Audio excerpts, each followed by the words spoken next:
I've reached my limit, please, let's get a divorce. It was the breaking point after enduring so much. Lying on the hospital bed, I clearly stated my intention to my husband and mother-in-law despite looking down. A moment of silence followed. As I timidly looked up, my husband and mother-in-law were distorting their faces with laughter. A divorce? You're just after my money, aren't you? Just so you know, you won't get a dime of my wealth even if we divorce. My husband said mockingly. He doesn't understand anything. When did I ever say I was after his property? Next to such a husband, my mother-in-law made a gesture as if shooing me away coldly. If you're going to divorce, take your child with you. She's not cute at all, I don't need such a granddaughter. My mother-in-law spat out maliciously, as tears began to well up in the eyes of my young daughter, who was holding my hand. With my trembling hand, I gripped my daughter's small hand tightly in return. How could they say such terrible things? I'm not interested in my husband's money. I couldn't forgive my mother-in-law for making my precious daughter cry. As I held my daughter's hand, the two of them sneered at us from the corner of their eyes. At this moment, they couldn't have imagined that a future where they would hit rock bottom was waiting for them. I am Chloe, a 34-year-old homemaker struggling with child-rearing. The encounter with my husband Alex happened in college. From the first time we talked, our conversation flowed, and after several passionate advances from him, we started dating and eventually walked down the aisle. After graduating from college, as my husband decided to return to his hometown for work, I followed him upon marriage.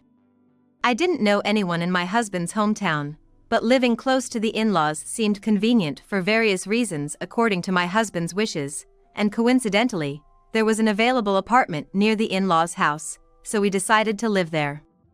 While my father-in-law, who was dignified yet gentle, and my mother-in-law, who seemed a bit strict, and I didn't have any major troubles, we maintained a good distance. Although I was bewildered at times in a new place, I managed to secure employment locally by leveraging a qualification I had earned in college. The busy yet peaceful days were happy, and life with my husband was very fun. Then, one day, I discovered I was pregnant. I was so happy because I had always wanted children. Thinking about the future, I planned to return to work after taking maternity leave, but my husband said, I want to take care of the baby, I want the mother to be by the child's side, and I found myself agreeing with him, so I decided to quit my job. Above all, I remember feeling reassured when he said, leave the financial aspects to me. But, being pregnant wasn't all joy. When I announced the pregnancy to my in-laws, my father-in-law congratulated us with joy, but my mother-in-law showed no sign of happiness, her expression remaining stiff. The only thing my mother-in-law pressed on me was pressure. You're pregnant? Make sure it's a boy. My mother-in-law's words weighed heavily on me. It didn't matter to me whether it was a boy or a girl, but my mother-in-law, wanting an heir, strongly desired a boy.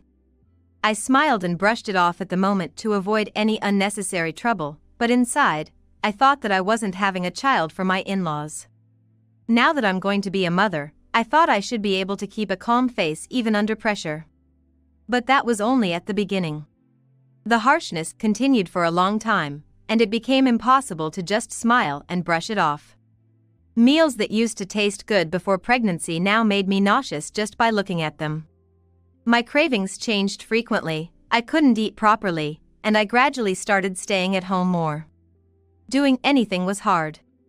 Even in such a difficult situation, when I was lying down feeling sick, my husband unreasonably demanded that I move. What about my dinner tonight? Sorry, the morning sickness has been really bad. I haven't made it yet. I thought I messaged you that it was okay to eat out. Huh? Morning sickness isn't an illness, right? Then don't slack off on the housework. How many times have you skipped cooking? He sighed heavily in exasperation and glared at me.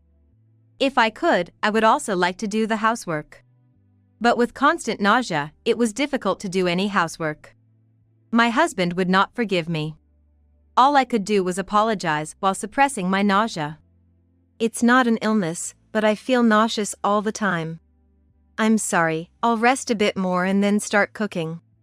Resting again? Can't you even manage your health? Seriously, give me a break. I'm supporting you with my money, after all. Staggering to my feet, I prepared my husband's meal while enduring his sarcasm. Since the morning sickness started, my husband's morally questionable comments have become more noticeable. He used to say he would take care of the financial side, but where did that reliability go? The pressure from my mother-in-law, who occasionally came to check on me, made my morning sickness feel even worse. The only one who scolded them was my father-in-law, who showed understanding for my situation.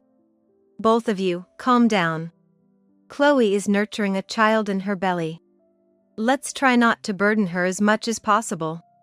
When my dignified father-in-law spoke, both my mother-in-law and husband fell silent.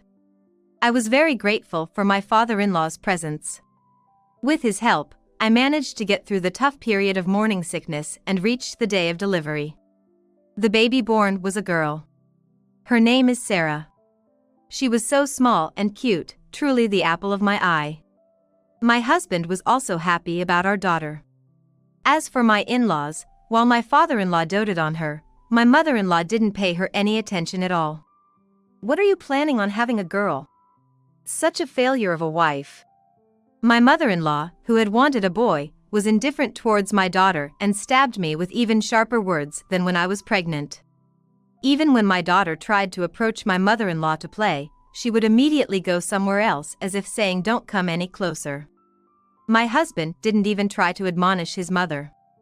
Moreover, although he was initially happy right after my daughter was born, as soon as he realized how hard parenting was, he declared, housework and childcare are a woman's job, and left everything to me without offering any help. Even though she was his precious child, he wouldn't even make time to play with our daughter.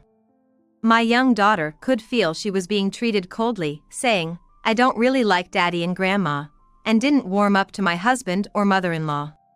It was a natural outcome, yet my husband and mother-in-law seemed dissatisfied that she wasn't affectionate towards them.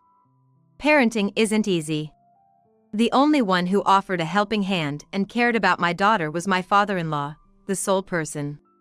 Whether it was helping with the chores and saying I should rest, or soothing my daughter, I can't express how much his presence helped. However, the one person who was a source of strength, my father-in-law, fell and injured his leg while out and had to be hospitalized. That's when my mother-in-law's rampage began. With my father-in-law not around to see, she began summoning me and my daughter to the in-laws' house frequently, overwhelmed as I was with unfamiliar childcare and mounting chores. Chloe? Since you're not working, could you do the cleaning? And, I'd also appreciate it if you could do the shopping, she would say, making me take care of the chores at the in-laws and even driving her to her classes. My mother-in-law wasn't working either, so she should have had the time. If I protested, despite my daughter being right there, the sarcasm would come back tenfold. Hating that, I gradually stopped resisting. My husband did absolutely nothing in terms of childcare or housework, and just lounged around when he came to his parents' house. It seemed my mother-in-law thought it was okay as long as I was moving, never once reprimanding my lazy husband. It happened on the way back from a shopping trip I was on with my daughter. Around the corner near my in-laws' house, I could hear my mother-in-law talking with someone from the neighborhood. I naturally stopped and accidentally overheard their conversation. My daughter-in-law is useless. So slow at everything. She's no match for my son, it's so annoying. My mother-in-law was gleefully gossiping about me. And several people were laughing in agreement as if to ridicule me. If she thought I was so bad, she could do the chores herself. I wonder if she's always thought this since before we got married. Unconsciously, I gripped my daughter's hand tighter. The conversation escalated, and they even began complaining about my daughter. And you know, the granddaughter is really not cute at all. She doesn't warm up to anyone. That's definitely the mother's fault. I quickly covered my daughter's ears, but she seemed to catch a bit of it, her expression clouding. The reason she wasn't affectionate wasn't me, it was my mother-in-law. Due to my mother-in-law spreading complaints, we gradually began to be whispered about by the neighbors and looked at suspiciously. I wanted to rely on someone, but my own parents lived so far away I'd need to take a bullet train, and I had no close friends to turn to. If things continued this way, I might go insane. Though I hadn't thought it through completely, the word divorce inevitably crossed my mind. At the very least, I should try to reduce the time I spend at home to avoid unnecessary contact with the in-laws. Starting work could help me distance myself from the in-laws and also prepare for the future. Though it means more to do housework, childcare, and work, I desperately want to put distance between us and the in-laws. For that, I needed to put my daughter in daycare. Without mentioning wanting to distance from the in-laws, I broached the subject with my husband, hoping for a sliver of hope, but he frowned and yelled at me. Of course, that's out of the question. Wanting to leave your child with someone else, are you even a real mother? You think it's okay to just make things easier for yourself? How could he say that to me? He spends his days off lazing around and doesn't help with our daughter at all. I tried to argue that I wasn't looking to make things easier for myself, but to my astonishment, he immediately started calling my mother-in-law.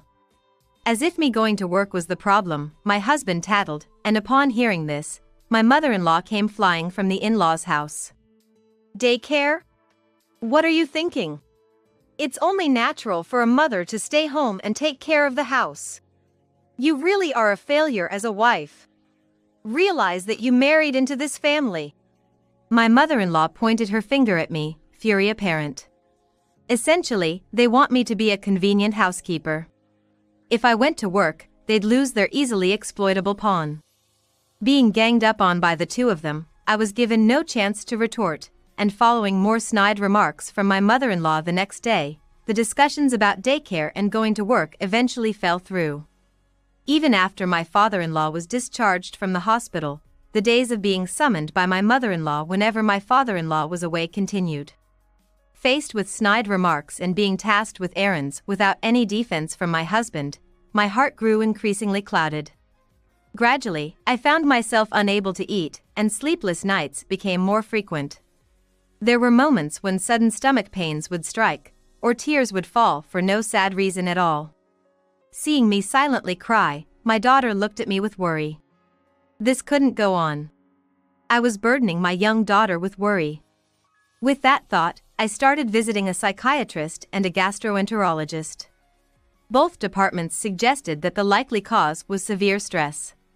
I had plenty of reasons to believe them. Should I get a divorce? Though the thought of divorce crossed my mind repeatedly, divorcing would mean taking away the figure of a father from my daughter. And I hadn't even secured a job yet. Wondering if it was really okay to proceed with the divorce, I found it hard to take the first step. However, as a means of self-defense, I started carrying a voice recorder, just in case. It might come in handy. While I hoped never to need it, having something to hold on to helped me maintain my sanity. One day it happened. While my husband and father-in-law were at work as usual, I received the usual call from my mother-in-law. She ordered me to clean the second floor. Knowing refusal would lead to verbal abuse, I headed upstairs to clean as instructed. That's when it happened. As I was stepping on the staircase, my vision suddenly swayed. It was an unexpected bout of dizziness. As I clutched my head, my body began to tilt backward. I tumbled down the stairs in a cascade. When I came to, I was crouching in pain in the hallway on the first floor. Pain throbbed throughout my body. My head felt foggy, and I couldn't move. Perhaps alerted by the noise, my mother-in-law came to check on me. Despite the intense pain, I was grateful that she came. Since it was difficult to get up due to the pain, I pleaded with my mother-in-law to call an ambulance. However, she just laughed scornfully and refused to call one. Calling an ambulance would make the neighbors think something's happened. Don't be so dramatic, take the bus. And really, lying there in such a state is utterly disgraceful. I was speechless at my mother-in-law's response. I never thought I'd be told to take the bus while unable to get up. This was beyond mere harassment. Even in such a moment, it became painfully clear that my mother-in-law wouldn't lend a hand. That left me no choice but to fend for myself. All right. Please take care of Sarah for a while. Huh? Take her with you. Are you even listening? I wanted to take my daughter with me, but it wasn't feasible to bring such a young child in my current state. I couldn't protect her and might even put her in danger. Reluctantly leaving Sarah behind, I managed to stand up against the wall, enduring the pain beside my ranting mother-in-law. Even grabbing my bag was a struggle. There was no way I could walk to the bus stop in this condition. Opting for a taxi instead of the bus, I somehow made it to the hospital despite the excruciating pain. The diagnosis was a fracture. Failing to break my fall resulted in a severe enough injury to require hospitalization. Though it would be for a short period, the thought of informing my husband and mother-in-law was daunting. Still, I couldn't just not tell them, so I reluctantly made the call, and they came to my hospital room, irate, with Sarah in tow. My frightened daughter immediately ran to my bed, gripping my hand tightly. Tears were welling up in her eyes. Immediately after, my husband and mother-in-law began to yell loudly. "What the hell are you doing, using my money for a taxi on your own? I can't believe you'd leave Anna with me and go to the hospital. Because of this child, I couldn't go to my knitting class. What are you going to do about it?" Their relentless verbal abuse made my stomach turn. There was no concern for me at all. If only my husband had been cooperative, if only my mother-in-law hadn't assigned me chores, I wouldn't have had the dizzy spell on the staircase. The selfishness of their words only made my stomach churn more. To be treated like a housekeeper and to have my precious daughter looked down upon. The thought of enduring this for decades more was enough to drive me to despair.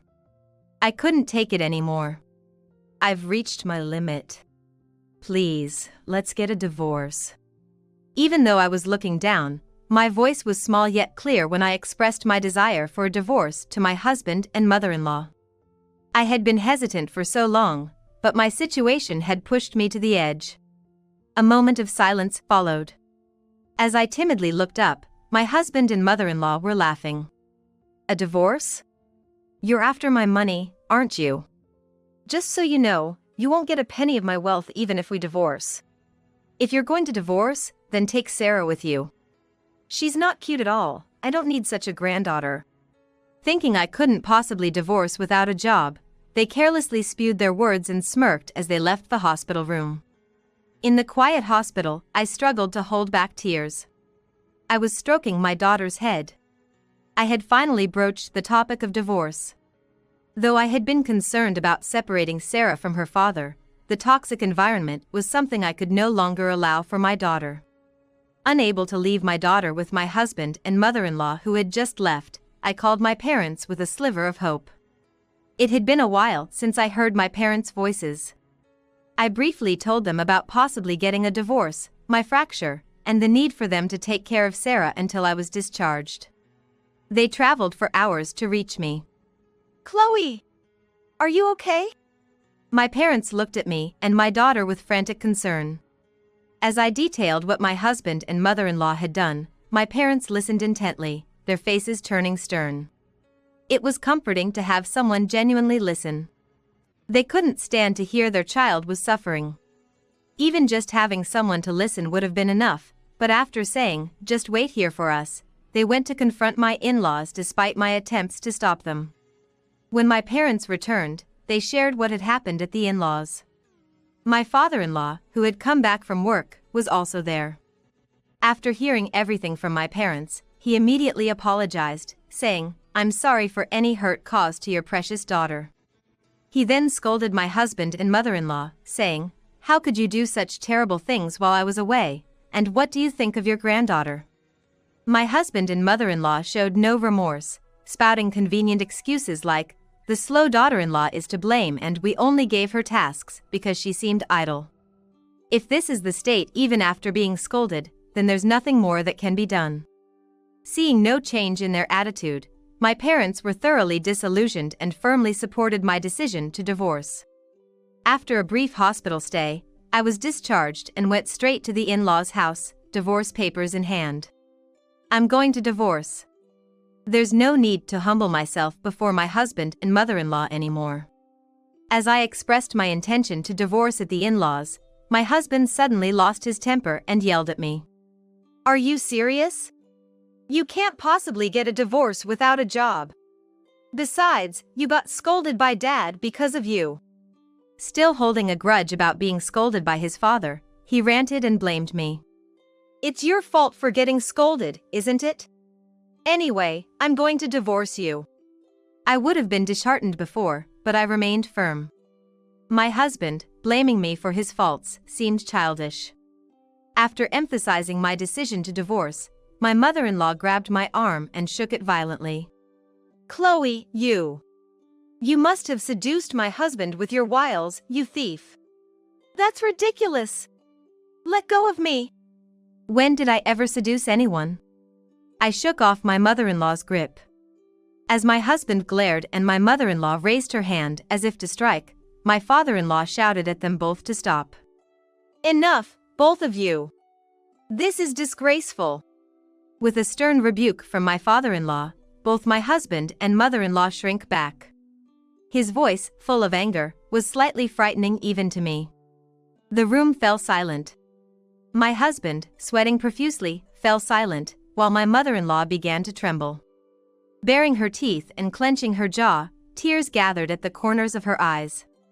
Her gaze was fixed on my father-in-law. "What's this? Always taking Chloe's side. Aren't you my husband? Why won't you support me? You must have a relationship with that thief," she shrieked, now turning her accusations towards my father-in-law. It was all baseless accusations. But my mother-in-law didn't stop. As she rambled on with her absurd accusations, my father-in-law yelled back even louder. "Enough already. You're being stopped because what you're saying is nonsensical. And there you go again, taking Chloe's side. Disgusting.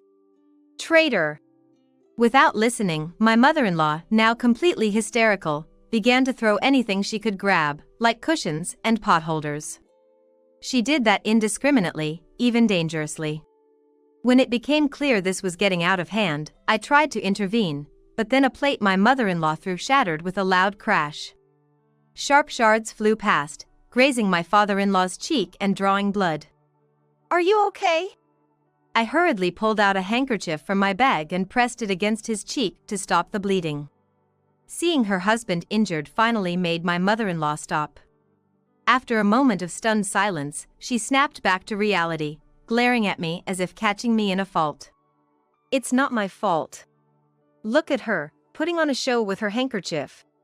The thief reveals her true colors. Does she not comprehend what she's done?" Her incomprehensible frenzy continued. Seemingly influenced by my mother-in-law, my husband then began frantically messing up his hair, raising a mad cry. "It's all your fault, our family is a mess. I'll discard you myself." In his excited state, he violently signed the divorce papers left on the table. Seeing this, I quickly gathered the papers and said to my father-in-law, "Thank you for everything up until now. Please be assured that Alex and his mother will face the consequences of their actions." With a final disdainful remark to my mother-in-law and husband, I swiftly packed the few belongings I had and left the chaotic in-laws' house. The divorce papers, now signed, were successfully filed and the divorce was finalized. Finally, I could escape my husband and mother-in-law. A sigh of relief escaped me. Yet, just divorcing wasn't enough to settle my feelings. I returned to my parents' house and began preparations to file for compensation with a lawyer. I had endured all the terrible treatment. I wouldn't spare those two any longer. Presenting the voice recorder I'd been carrying as a talisman, along with records of my visits to the psychiatrist, it seemed they could be used to prove the mental stress I suffered, allowing for a lump sum claim for compensation against my husband and mother-in-law. How much I've suffered up to now. As if vindicating years of grievances, I nodded vigorously and proceeded with the claim. Then came a period of tranquility, and 13 days after returning to my parents' house, my smartphone kept ringing. The caller ID showed it was my husband. The divorce was already finalized, and I was supposed to communicate through my lawyer now, so there was no need for me to answer. Initially, I ignored the calls, but they kept coming, non-stop. Reluctantly, I decided to answer. Hello. Chloe! Is that you? Alex is in big trouble. It's all because of you, so come quickly. The voice on the phone was my mother-in-law's. In a state of panic, it was hard to understand what was being said. From the other end of the phone, I could hear my husband's screams and a man's shouts of anger. Somehow, I managed to piece together from my incoherent mother-in-law that, after being served with the demand for alimony, my husband had lost it and was on his way to rant at my parents' house when he was stopped for questioning by a patrolling officer. In his excited state, my husband lashed out and struck the officer. He was trying to prove that it was my fault for filing for alimony, and this confrontation with the police officer started while he was calling me. My mother-in-law had taken over the call, she explained. You wouldn't have had to deal with this if you hadn't demanded alimony. Can't you, his wife, explain that it's not Alex's fault? After all, it's all because of you, isn't it? Hurry up, or Alex will get arrested. My mother-in-law demanded frantically. Unlike when I was at the in-laws, my mind was clear. I had no intention of making excuses for my husband now. It was his own doing. I told my mother-in-law calmly. No, I won't. This all started because you and Alex treated me like a maid. He brought this upon himself. The divorce papers have already been filed. You are strangers to me now, so this has nothing to do with me. So what? Wait. Make sure to pay the alimony in full. Goodbye. Ignoring my mother-in-law's pleading voice, I hung up the phone and immediately blocked her number. It felt as if a fog had lifted from my heart. This was how I severed ties with them and reclaimed my peaceful days. Months later, I heard from my father-in-law about how Alex and my mother-in-law were doing. Alex had resisted arrest after attacking the police officer and was arrested for obstructing official business. He ended up with a criminal record, and after the story spread to his workplace, he was fired. He is now using his savings to send child support and alimony. My mother-in-law is now looked down upon by the entire neighborhood for treating me like a servant, in addition to her son's police incident, and being divorced and abandoned by my father-in-law. She has never worked before, but now, to pay for alimony and living expenses, she seems to be struggling with unfamiliar jobs. I felt no pity for my husband and mother-in-law. They truly got what they deserved. Disgusted by the whole ordeal, my father-in-law decided to divorce and left to start a new life, happily sharing his plans with me.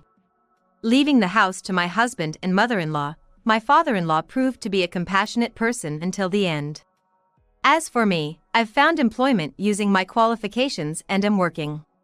My parents help with childcare, and Sarah is delighted with all the love she receives. I've reconnected with old friends and am now living a fulfilled life, true to myself. I'm not one to pick and choose my means if it means getting ahead, Daniel said, a self-satisfied smile spreading across his face. When I first met him, I thought he was a charming young man, but now he just seems like a shallow, petty villain. I'm set for life with a reverse dowry, he boasted, tilting his chin up proudly as he flicked a business card between his index and middle finger towards me. Every move he makes is so pretentious it's nauseating. Could the man I once considered marrying really have been this unpleasant? I reluctantly took the business card from him. Which real estate company is this? Oh, that one. Daniel, having married someone from the family who owns a real estate. And that name was familiar to me. Of course, it was the name of the company written on the card. Looks like we'll be seeing each other monthly, unfortunately. I was hoping never to see you again, what a pity. Now it was my turn to hand over a business card. Seeing it, Daniel's face went pale. I am now 45 years old. My name is Mirabelle. The events I'm about to recount began about 3 years ago. At that time, I was briefly engaged in dating activities. Having lived a work-focused life and remained single, I started it on a whim, encouraged by those around me. Whether or not I would get married was uncertain, but the new encounters were refreshing and enjoyable. Among those I met was a young, handsome man who preferred older women, Daniel. Daniel looked refreshing, was slim, and suits suited him well. Despite being 9 years my junior, his demeanor was refined and he came across as polished. I'm good at cooking and household chores. Rather than succeeding myself, I'm the type who wants to support someone who's striving hard. Daniel said, appearing much gentler and kinder than the workaholics I was used to. Talking to you feels healing, I said, and Daniel smiled broadly, looking pleased. At times, Daniel appears as a young man his age should, but usually, he has a calm demeanor and a sense of stability like someone my own age. Talking with Daniel, who's a great listener, is enjoyable, and I soon find myself looking forward to meeting him. I was drawn to Daniel. Without realizing it was oblivious to the big mistake I was making. The first sign of discomfort came from him consistently expecting me to pay for our dates. It's more accurate to say he had no intention of paying. Let's go, he would say, standing up with the freshest smile after we finished eating and talking at the restaurant we went to for our date. He'd then casually walk away, ignoring the bill, which initially took me aback. He's nearly 10 years younger than me and I earn more, so I don't mind paying. However, I can't help but wish he would at least pretend to reach for his wallet. It's not that I don't want to pay. It's just his attitude of assuming it's natural that bothers me. Couldn't he at least show a bit of restraint or say thanks every now and then? My feelings were mixed, and when I asked around, opinions were divided. Some said the one who earns more should just pay and be happy about it, while others believed men should always treat women. One person even said going Dutch is much simpler. The most striking advice was that I should talk directly to the person I might marry about this. Indeed, harboring doubts isn't good if we might become a family in the future. So, I decided to confront Daniel directly. You know, I've been paying for us most of the time, right? I was thinking we could either go Dutch or take turns paying from now on. What do you think?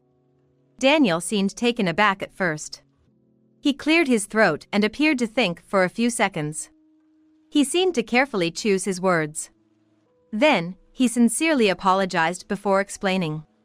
I thought it's manners to treat someone with a higher status, so I misunderstood. I thought it would be rude not to express my gratitude by just saying thank you. I'm not used to dating like this. I could have offered to pay. I'll do so next time. Indeed, among older men I know, it's common and even a point of pride to treat others. We agreed to take turns paying from then on. However, the feeling of unfairness persisted. When I was there, we would go to nice restaurants, movies, or museums, but when it was Daniel's turn, we'd end up at cheaper places, like cafes for meals and parks for outings. It might just be a matter of taste, but it leaves me feeling a bit off. However, before I could even start to complain, Daniel said, I'm sorry, I can't take you to nicer places when it's my turn. My income isn't much, so this is the best I can do. Look, he said, looking downhearted as he even showed me his bank statement. I understood and immediately felt better, forgiving Daniel. After all, I didn't care about the money. I wanted a partner I was compatible with, so I actually appreciated his gesture. Most importantly, we got along well. I started to think Daniel was the one. 2 months into our relationship. Seeing Daniel on weekends has become a part of my routine. That day, I went out for a date with Daniel. I arrived at our meeting place almost 10 minutes early. From a distance, I could see the bench where we agreed to meet and smiled. Daniel had arrived early too. Thinking he was looking forward to seeing me made me happy. Excited, I decided to surprise Daniel by sneaking up behind him. As I quietly approached, Daniel's phone rang. I stopped in my tracks to avoid interrupting, and Daniel, unaware of my presence, answered the call and started talking in a casual tone. Yeah, hello? Oh, no way. Today's my old lady day. Yeah, let's hang out another time.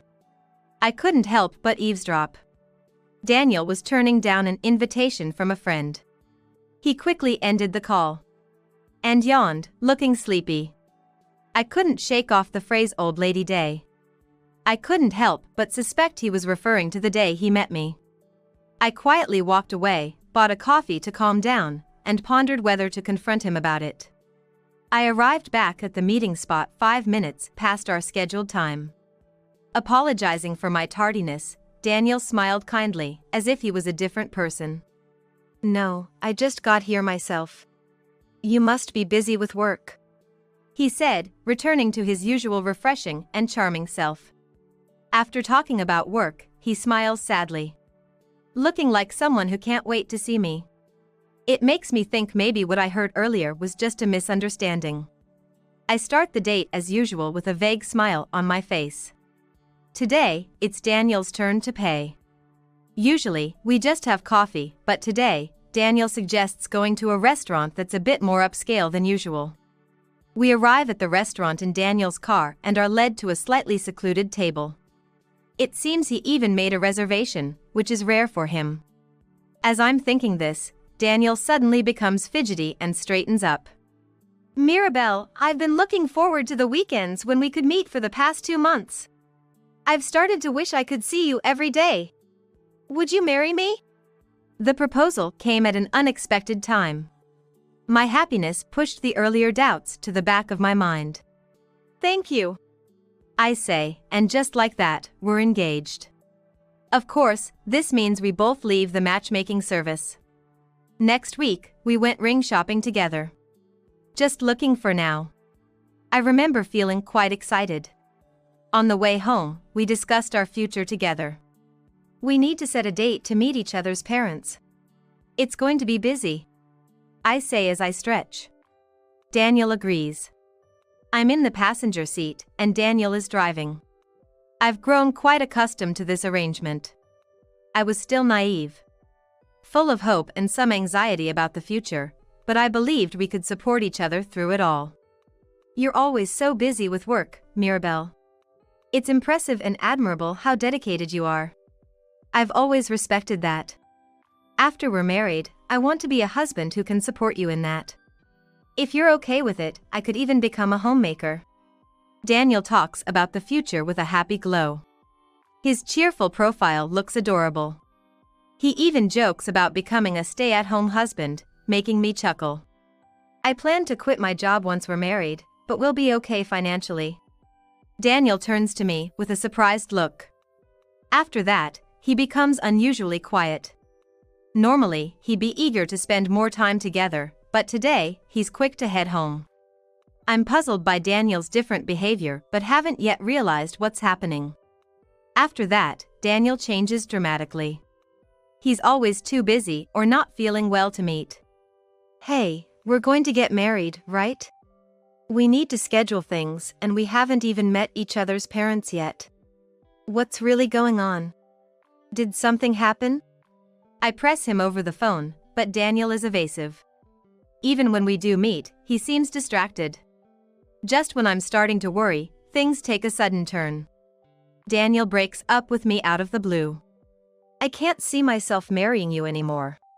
"I'm sorry. Let's break up." I was told about it by him at a cafe where he invited me. This was at a cafe we often went to when it was Daniel's turn to pay because it's budget-friendly. I'm shocked. We were engaged and on the verge of getting married. How could this happen? "Why? You proposed to me. Why have you suddenly changed your mind? What's the reason? Tell me."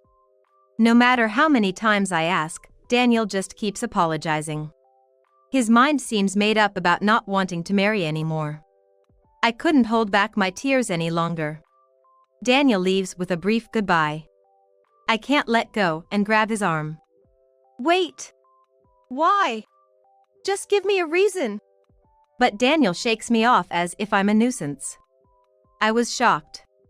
I couldn't believe the refreshingly kind, gentlemanly Daniel I knew could act so violently. As I cried big tears, Daniel looked away and harshly said, "Shut up, I'm marrying someone else. Give it up." It felt like the ground beneath me had vanished. This must be what despair feels like. I sat in the cafe, stunned until closing time, alone. Telling my family and friends about the broken engagement over the next few days was excruciating. My family and friends, who knew how excited I got about having a boyfriend, were even angrier than I was. As for me, I felt more drained than angry, as if all energy had left my body. I couldn't muster the spirit to curse Daniel. I'm never going to marry, probably. I guess it wasn't for me, I told those around me. Essentially, I was deeply hurt. It took over a year to somewhat recover, and I gave up on the idea of marriage. 2.5 years after Daniel unilaterally called off our engagement. The pain of being dumped had faded, and lately, I felt more anger and disgust than anything. It was during this time that I unexpectedly ran into Daniel. That day, I was at a charity event held by a local organization. Originally, my father was supposed to attend, but he caught a cold and had a fever, so we decided it was best if I went in his stead. The event was attended by people of all ages and backgrounds. I walked around, greeting people on behalf of my father. That's when I caught sight of a couple and gasped. The man was unmistakably Daniel, the one who had left me. He was cozying up to a much younger woman.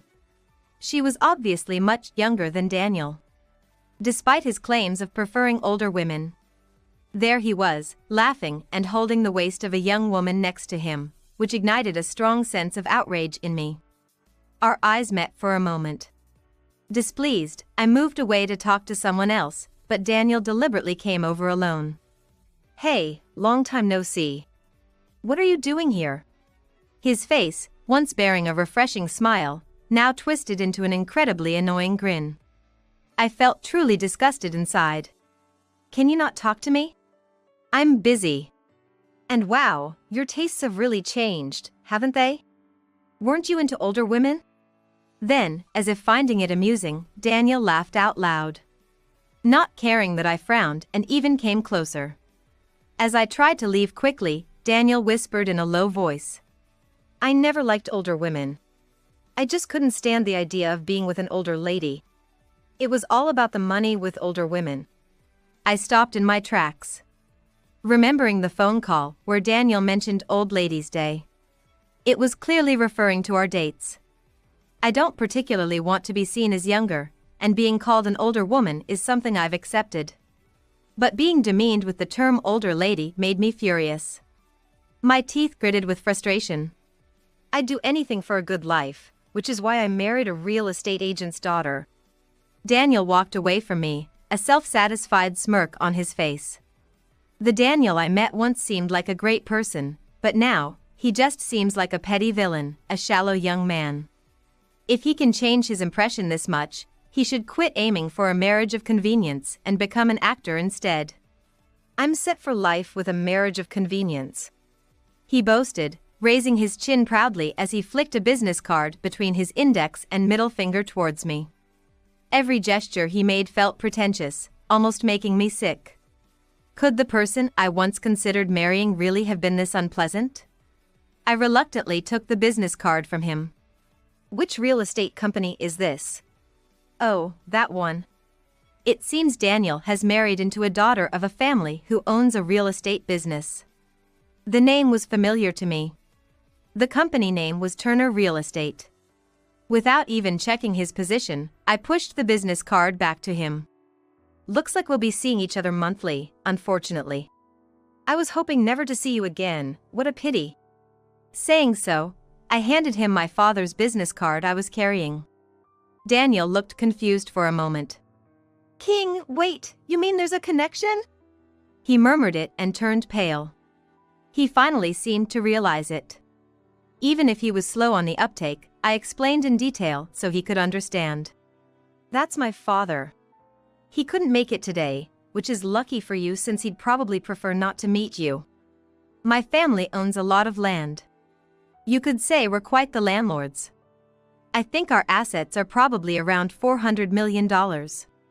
The reason I said I'd quit my job after getting married was because living off my family's passive income was more than enough. The reason I worked at a regular company was for my own sake. Because I liked working. So, after getting married, I planned to quit my daily job and focus on supporting my father's landlord business. In other words, Daniel dumped me hoping for a marriage of convenience but actually missed out on a much bigger opportunity. By the way, Turner Real Estate is a decent company, but of course, compared to my family's assets, it's like comparing an elephant to a kitten. What?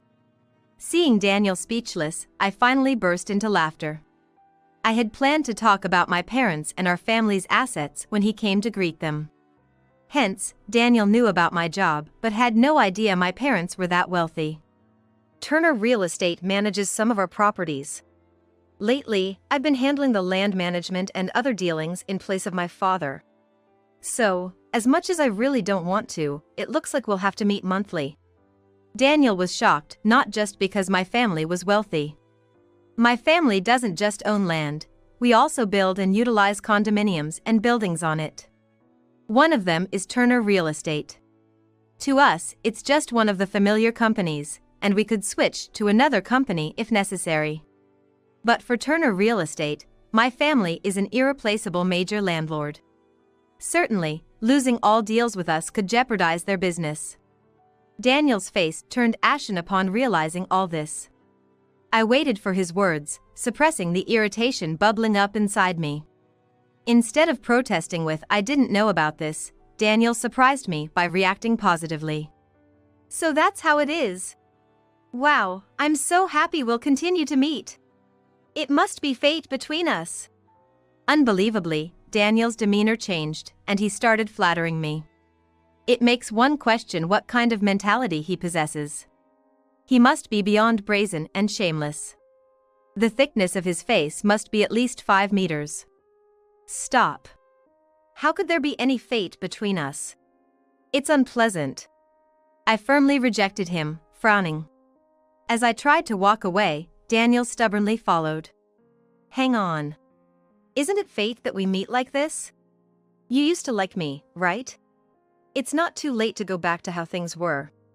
His distasteful words genuinely infuriated me. Plus, his persistence prevented me from greeting other important people. Thinking I'd escalate the situation if that's how he wanted to play it, I loudly called for help. Please help me, I'm being followed. Someone, get this man away from me.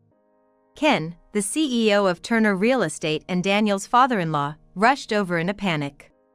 It's natural, seeing his son-in-law becoming the center of attention as a stalker. Since I had already greeted Ken, he should have known who I was. Stay away from her, Daniel. I'm terribly sorry. What happened here? Ken scolded Daniel and quickly turned to me. It was only natural to tell him everything since he asked. I told Ken the whole story. Actually, he was my fiance about 2 years ago. He approached me earlier after recognizing me. Despite breaking off our engagement on his own because he was aiming for a marriage of convenience, he's been bothering me wanting to reconcile after finding out about my family. I have no intention of getting involved with him. Please, take care of it on your end. Daniel's wife, Mary, also arrived. I had heard her name in my conversation with Ken. Wondering how the young wife would react, Mary looked bewildered and said, "He tried to cheat?" Her shock was apparent, but I was a bit surprised that this was her response to the situation. Well, maybe she just hasn't grasped the situation yet. I feel very inconvenienced. Please do not come near me. I stated clearly in front of everyone, directly to Daniel. I frowned at Daniel, still showing signs of attachment, and walked away. I hoped Ken would take the hint and keep Daniel away from me in the future. A few days later, I received a call from my family home. A woman named Mary, crying profusely, had come looking for me. When I rushed home, indeed, it was Daniel's wife, Mary. She had tried to confront Daniel after I left. However, Daniel wouldn't listen and fled from both Mary and his father-in-law, Ken, at the event. Furthermore, she said he came home yesterday only to suddenly tell her he wanted a divorce. Because he had reunited with his destiny. Listening to Mary's sobbing story, I braced myself, wondering if by destiny he meant me. But it seemed Mary didn't know who this person was. She had heard through the grapevine about how Daniel had suddenly left me before and came seeking help in desperation.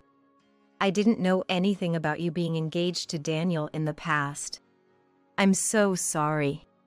Mary apologized tearfully. At the charity event, there were my friends and relatives. They might not know Daniel by face, but knew the story. Surely, someone must have told Mary. No, you're just another one of his victims, aren't you? Please don't apologize. I comforted Mary. Seeing a girl about 20 years younger than me crying like this made me feel more pity than resentment. The thought of Daniel hurting an innocent woman made him all the more unforgivable. Do you know where Daniel is now? This is terrible, unforgivable. Mary asked, but I truly didn't know, so I shook my head. We were troubled for a while, but then it hit me. Considering his recent behavior, Daniel probably wanted to reconcile with me. So, I thought if I contacted him from my phone, he would jump at the chance. I had blocked Daniel's number in a fit of anger after he abruptly broke up with me. I quickly unblocked it, prepared myself, and then called. As expected, Daniel eagerly responded. Hello. Good. Mirabelle, you've forgiven me. I wanted to scream at his delusional talk but held back. Suppressing a sigh, I spoke. Do you want to talk? Can you come to this place? It's my family home. As soon as I mentioned my family home, Daniel sounded even happier. Probably expecting to meet my wealthy parents. Of course, my parents despised Daniel to the point of not wanting him in their sight. I love you, I'll come pick you up right away. You were waiting for me after all. We were just immature before. But if you forgive me, everything can go back to how it was. We're destined lovers, after all. Disgusted by his self-indulgent words, I moved the phone away from my ear and grimaced. Mary, not hearing the call, looked at me anxiously. I gave her a serious thumbs up. Mary, can you call your father right now? I whispered to her, moving away from the phone. Biting her lip and holding back tears, Mary nodded. I told Daniel the place and time, then hung up. Now, the stage was set. An hour later, oblivious that we were fully prepared, the foolish Daniel casually arrived at my family home. As I opened the door for him, he stepped in with a dance-like step. Mirabelle, I've kept you waiting. What? Daniel froze as he entered the house. Of course, the entrance was greeted by an infuriated Ken and a sobbing Mary. Daniel, how dare you betray Mary like this? It was all about the money from the start. Ken shouted, and Daniel stepped back, pale as a ghost. But there was no escape. I blocked the exit, standing firm. You thought I was waiting for you? In a way, yes, to formally cut ties. And as for the past, my anger isn't just going to disappear. I'll be claiming compensation for your selfish breaking off of our engagement, retroactively. Hearing my declaration, Daniel started to tremble. In his agitation, he stumbled, moving away from me towards the inside of the house. Right where Ken and Mary were waiting. This is awful.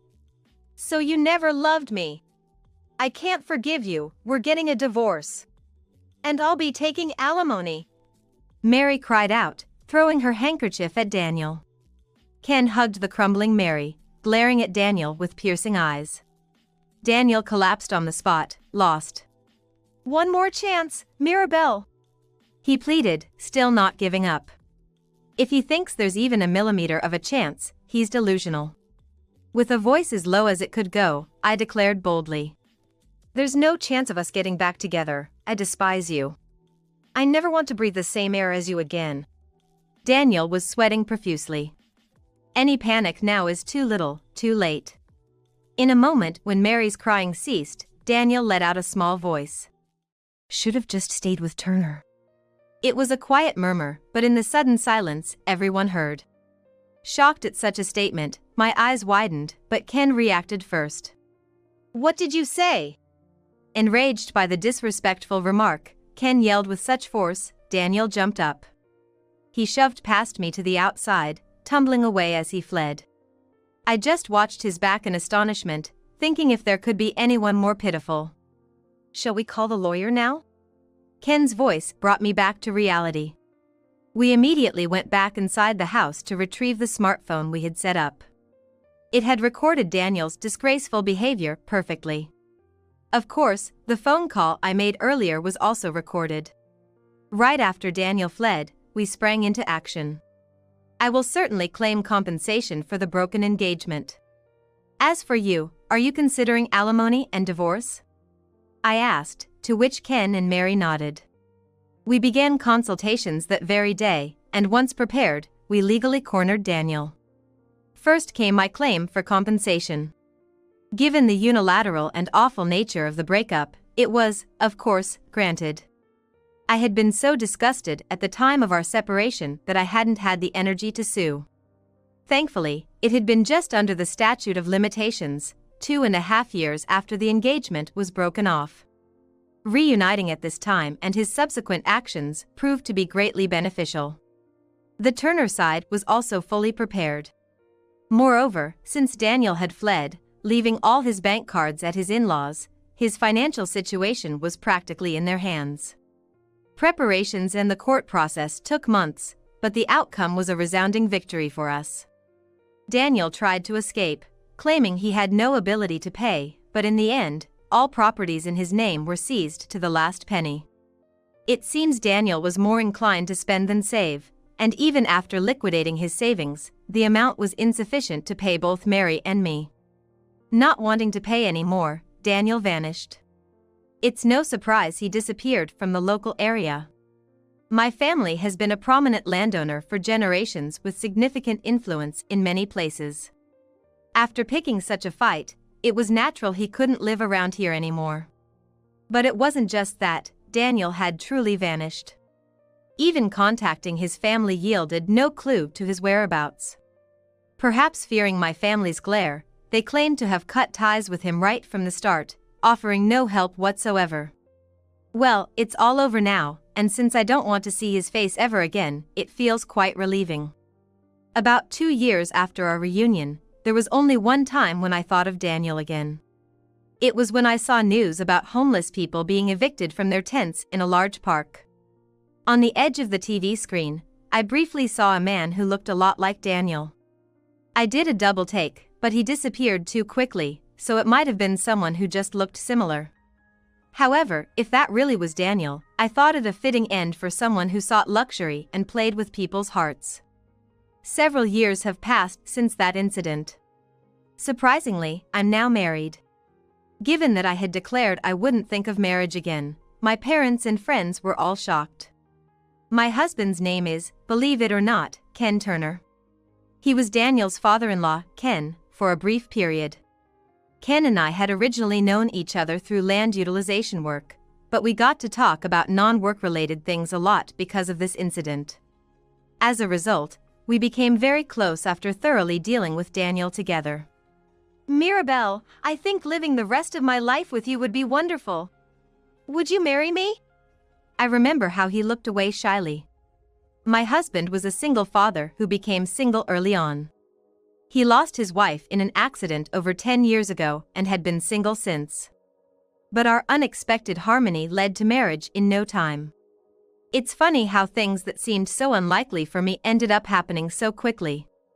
So, fate is really something unpredictable. I can leave my father to you with confidence, said Mary, who became my daughter-in-law.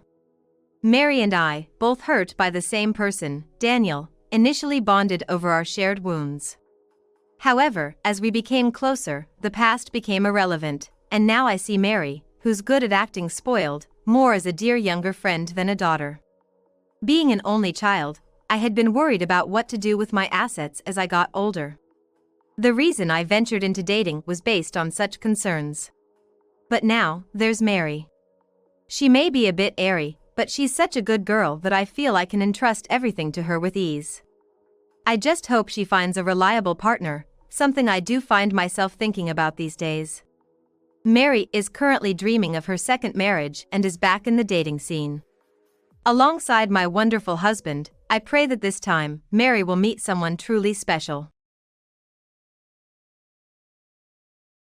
My long-awaited first grandchild. How many years I've waited for this day. No need for a barren daughter-in-law.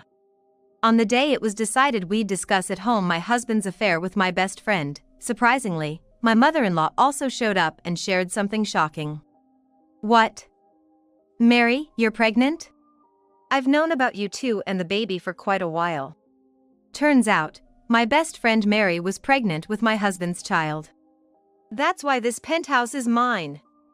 The view from the top, looking down on you, couldn't be better. Hand over the wife's role and leave already. As I listened in tears, my best friend and mother-in-law relentlessly insulted me. There was no one on my side. Crushed by sadness and frustration, I hid in the bathroom, recalling my life with William, memories with Mary, and constant nagging from my mother-in-law, feeling nauseous. But I had to suppress those feelings and confront reality. There was only one thing for me to do. I made up my mind and went back to the living room. All right. I'll leave this house today. I wish you all happiness. To my surprise, my bold declaration made them stare at me, wide-eyed. I had a vague idea of what their future held. My name is Patricia. I met William, an entrepreneur, at a matchmaking party in our 20s and got married. Because William was an entrepreneur, his behavior at the party was by far the best among all the men. Moreover, everything he wore was high-end, making it obvious at a glance that he was wealthy. From afar, I watched women flocking around him. Then, he approached me. Nice to meet you, I'm William. Would you like to chat? Though surprised, I was internally thrilled. I wasn't fond of such events, but talking to him felt different. William was confident, always believing in his capabilities. His confidence drew me in, leading to our relationship. Moreover, William's company in the IT sector was soaring, making him the era's wunderkind. Yet, he worked relentlessly to expand his business further. And he was often away on business trips.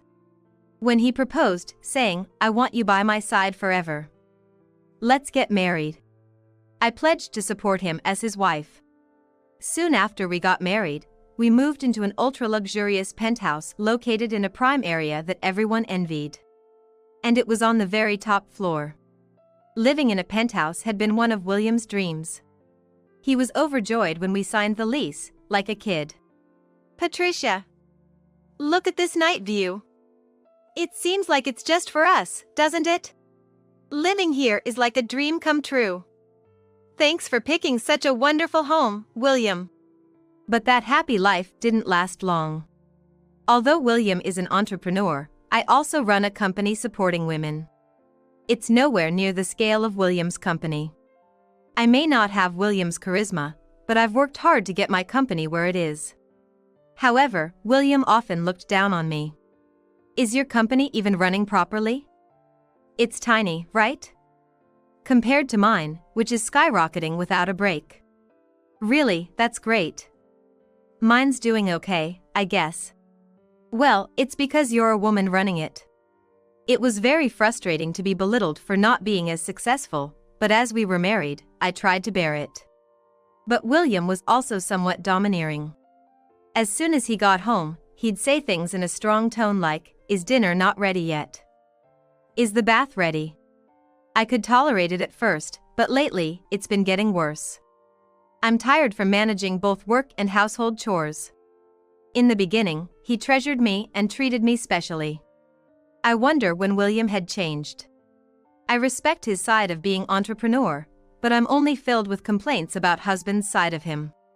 Without considering my troubles, William often invited people over for drinks.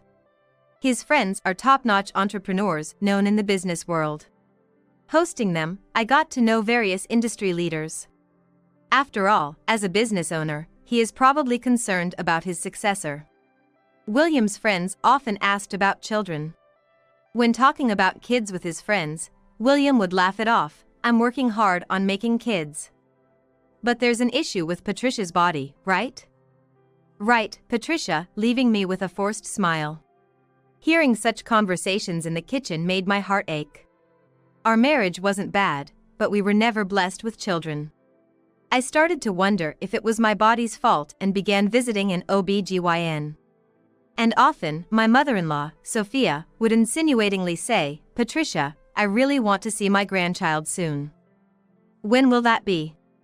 I know that all too well. I want a child more than anyone. Feeling stressed by my relationship with my mother-in-law, I often consulted with my college friend, Mary. Again, my mother-in-law brought up having kids. It gets me down every time. Right.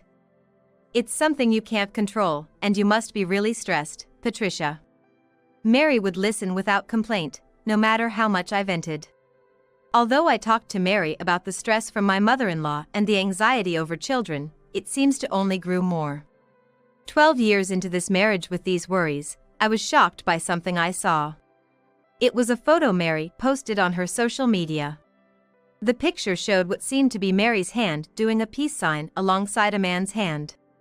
A bracelet was visible on the man's wrist, strikingly similar to one I had gifted William. Moreover, the photo was posted on a day William said he was on a business trip. My heart raced. What, William lied about being on a business trip? That can't be right. I wanted to believe it wasn't true. But this bracelet. Could it be an affair with Mary? I didn't want to think about it, but considering William's recent behavior, it seemed possible. The reason being, he's been on business trips more frequently, and he often comes home late. William and Mary have had dinner with me a few times, so they definitely know each other. Could it be that William and Mary are in a romantic relationship? That day, I couldn't stand it anymore and confronted William as soon as he got back from work. "Hey, what's this photo? This bracelet looks just like yours, or should I say, it is the same. And this was on the day you said you were on a business trip, right?" I showed William the picture of Mary. Huh? Must be someone else's. There's gotta be lots of people with the same one, right? You're being too paranoid. But that couldn't be the case. Because I had designed that bracelet myself and had it custom made for our second wedding anniversary gift to William. This is one of a kind. There's no way I could mistake something I designed myself. Upon hearing this, William casually admitted that he hadn't been on a business trip that day but had gone to Miami with Mary instead. Can we just drop it for now? I'm tired from work. William continued as if he didn't care about my feelings at all. Is the bath ready? His words infuriated me. You cheat on me and now you want to take a bath? I don't know anything about that. If you want to go in, go ahead. I never thought I'd hear such words from someone who cheated. At that moment, any respect I had for William vanished. My feelings towards William turned entirely into hatred and disgust. But speaking out now wouldn't solve anything. Since it was late, we decided to have a detailed discussion later and went to bed. I was torn about whether to have that talk, but I also needed to sort out my own feelings. I couldn't fall asleep that night, feeling utterly numb. The next morning, I decided to contact Mary to hear her side of the story, and she responded right away. As a result of contacting Mary, it was decided that the three of us would meet and talk. A few days later, on a day off for both me and William, Mary and, surprisingly, my mother-in-law, Sophia, also visited our penthouse. Mom? Today is an important discussion, right? I have to be here to witness it. They entered the entrance like they were well acquainted from before. Mary walked into the living room as if it were her own house. I had never let Mary into our house before, but she seemed to have been here multiple times. She even knew where the bathroom was without asking. Probably, she had been in the bedroom where William and I sleep. Just thinking that the two of them had slept in our bedroom made me feel sick. Then, the four of us sat around the table, a tense atmosphere enveloping everyone. Amidst this, William began to speak without any sign of remorse. I've been in a relationship with Mary for 10 years. Sophia continued. And at this moment, I was hit with even more shocking news. I've known about their relationship and the baby for quite a while now. Turns out, Mary was pregnant with William's child. What? A baby, Mary, you're pregnant? Mary smirked at me. This alone hurt, but what followed was even more painful. It was clear that Sophia's attitude towards me and Mary was drastically different. Sophia seemed to ignore me completely, happily stroking Mary's stomach. As if to add insult to injury, Sophia said this. My long-awaited first grandchild. How many years I've waited for this day. No need for an infertile wife. Mary added with a laugh.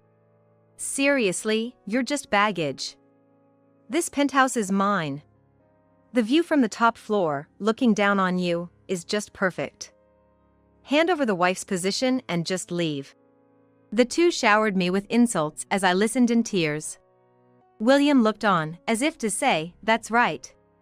I had no allies there. All I wanted was to get away from that place. Crushed by frustration and sadness, I took refuge in the bathroom. Recalling my life with William, memories with Mary, and nagging from Sophia made me feel nauseous. But I had to suppress those feelings and face reality. There was only one thing for me to do now.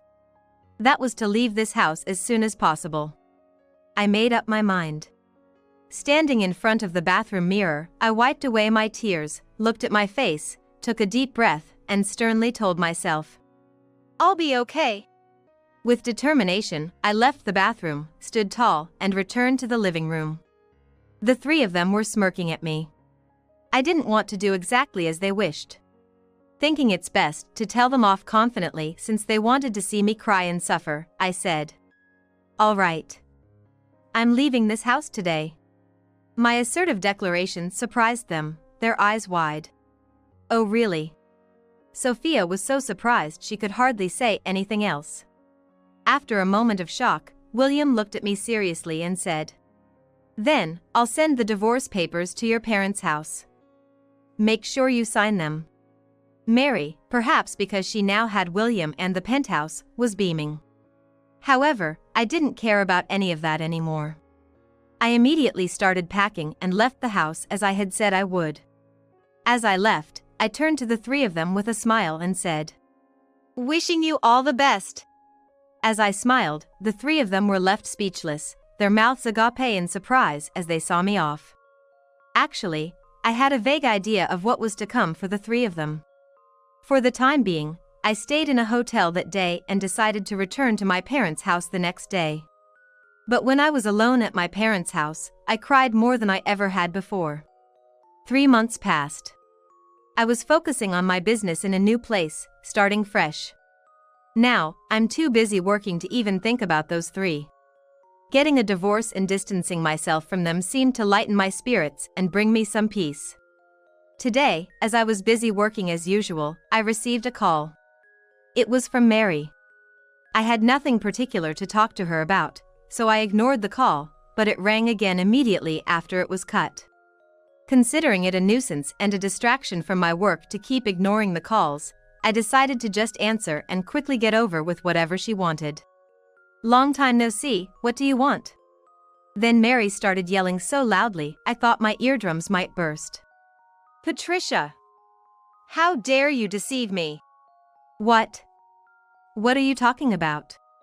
I feigned ignorance. But actually, I had a pretty good idea of what she was referring to. Don't play dumb. It's about the mortgage. Ah, yeah, right. Yes, the penthouse William and I lived in had a mortgage. Being on the top floor, it had a monthly payment of $20,000. Listening more, it seemed that Mary and William had married soon after our divorce. Initially, everything was smooth sailing. William was doing things for Mary he never did for me, and it seemed like she had a good relationship with Sophia. Mother-in-law was so excited for the baby to be born, she'd come over every day, even deciding on a name already. Oh, really? And then? William would come home early from work, and it was happy times. But such a good husband was entirely unlike the William I knew. However, not long after they started living together, a letter arrived. When Mary read it, it was about the mortgage payments being overdue. She confronted William about what was going on. Initially, William pretended he knew nothing. But she pressed over and over again. He finally snapped, "I'm doing my best here," sticking to that same excuse without giving any real explanation. Frustrated with William's lack of detail, Mary decided to contact me, likely out of desperation. $20,000 a month? How are you even paying that? William loves himself too much. He probably expected the reminders about the mortgage to start coming in. It was inevitable that the reminder notices would come. After all, William hadn't been paying the mortgage since we were married. To be precise, he hadn't paid it for the past 5 years. Before that, his company was doing well, and William was the higher earner. Naturally, William was making the mortgage payments. At that time, William contributed 80%, and I contributed 20% of our individual incomes towards it. Even when times were good, we were both paying for it, so it was obvious that once we divorced, the payments wouldn't be manageable. In fact, William's company had been underperforming for about 5 years. The reason was simple. Competing companies were gaining momentum. Conversely, my business was on an upward trajectory. When William frequently invited people over to our home, I was able to make numerous connections. Among them was a business owner in app development, with whom I became close and started working together. Partnering with this business owner made it smoother to advance my work supporting women. With that, our user base exploded, and our performance significantly improved. My annual income surged to $1 million. I could afford the monthly $20,000 mortgage payment on my own. It seems William never told Mary about this. Hearing this for the first time, Mary freaked out. Understandably so. For Mary, a regular office worker, paying such an amount was impossible. This was why I was confident when I left the house. As a business owner myself, I understood what was to become of William's company. I had no sympathy for Mary, who cheated without considering such things. Of course, it would be impossible for the two of them to keep up with the $20,000 monthly payments now. Being kicked out of the house was only a matter of time. I pumped my fist in victory over the phone. On the other end, Mary was muttering in confusion. "That man, he's the worst. I should have never married him." Amused, I said, "Hello? Can you hear me? Are you okay?" Then, I heard shouting from the other end. "What are you laughing at? You're the worst. You liar." Liar. That word made me snap back to calmness. Who's the liar? Sneaking around cheating, smiling at me as if nothing happened. Don't mess with me. Mary fell silent. I vented all my feelings in my next words. "Good riddance, don't ever call me again, you cheater." And with that, I hung up the phone. After hanging up the phone, I felt strangely relieved for some reason. Soon after that call, it seems William quickly divorced Mary. Their marriage was short-lived, but I thought she got to enjoy some luxury for a bit. I haven't heard from Mary since, but we're still connected on social media. Apparently, she carelessly vented about the situation to a coworker. The story spread within her company, making it uncomfortable for her to stay. Mary left her job and went back to her parents' home. Having a small child and being unemployed is pitiable for the child's future. This is all information I heard from mutual friends. She's too embarrassed to talk about it much, only sharing it with a few people. But it seems she hasn't realized yet that just like she betrayed a friend, now she's been betrayed by friends. What goes around comes around. Though I hadn't heard from Mary, her parents suddenly contacted me. They wanted to apologize on behalf of their family of 3. It appears Mary had told her parents about marrying William but not about the circumstances leading up to it. I felt it was wrong to have her parents come and apologize to me, so I respectfully declined, and instead of accepting their apology, I asked Mary's parents. Please make sure to sternly tell Mary to never do something like this again. Her parents readily agreed to my request. Mary might be pushed into a worse situation, but it's unavoidable. I want her to regret her actions and carry them with her for life. Another half-year passed. My company has grown to be somewhat well-known and continues to grow. Then, one Sunday afternoon, my doorbell rang unexpectedly. The intercom showed my ex-husband William and my former mother-in-law Sophia. The epitome of unwelcome guests. The two people I never wanted to see again were at my doorstep at the same time. Is this some dream, or perhaps a prank? No, this is reality. There was absolutely nothing to talk about. I intended to send them away quickly. What do you want? I don't want to see your faces again, so please leave. I spoke coldly through the intercom. Given what they had done to me, it was a natural response. Please. Just a moment of your time to talk face to face. Patricia, please. I won't move from here until you come out. I didn't want to cause a disturbance for my neighbors. I decided to meet them at a nearby cafe. Once we arrived, I got straight to the point. What is it you want? I don't think there's anything left to discuss between us. Sophia was the first to respond. Don't be so cold, Patricia. Sophia said, calling me by name, which immediately gave me goosebumps of aversion. Sophia continued, speaking to William with a stern voice. Come on. It's polite for you to speak first. Hurry up and say it. After glaring at Sophia, William looked at me and began to speak. The truth is, we were kicked out of the penthouse. This was exactly the turn of events I had hoped for. While I remained calm on the outside, inside, I was jumping for joy. Then, William said something truly shocking. Patricia, could we start over again? He looked at me with a seriousness I had never seen before. For some reason, Sophia was smiling. It was incredibly unsettling. I was taken aback by his unexpected proposal, but quickly regained my composure and responded. That's impossible. Do you really understand what you've done and what you're asking now? William looked down, and the smile disappeared from Sophia's face. Of course. Their convenient thinking disgusted me even more. Then, William, still looking down, began to speak. The truth is, the child Mary gave birth to wasn't mine. Listening further, it turns out Sophia felt something was off because the child looked nothing like William. She suggested a paternity test for William and Mary. The test revealed that the child was not William's.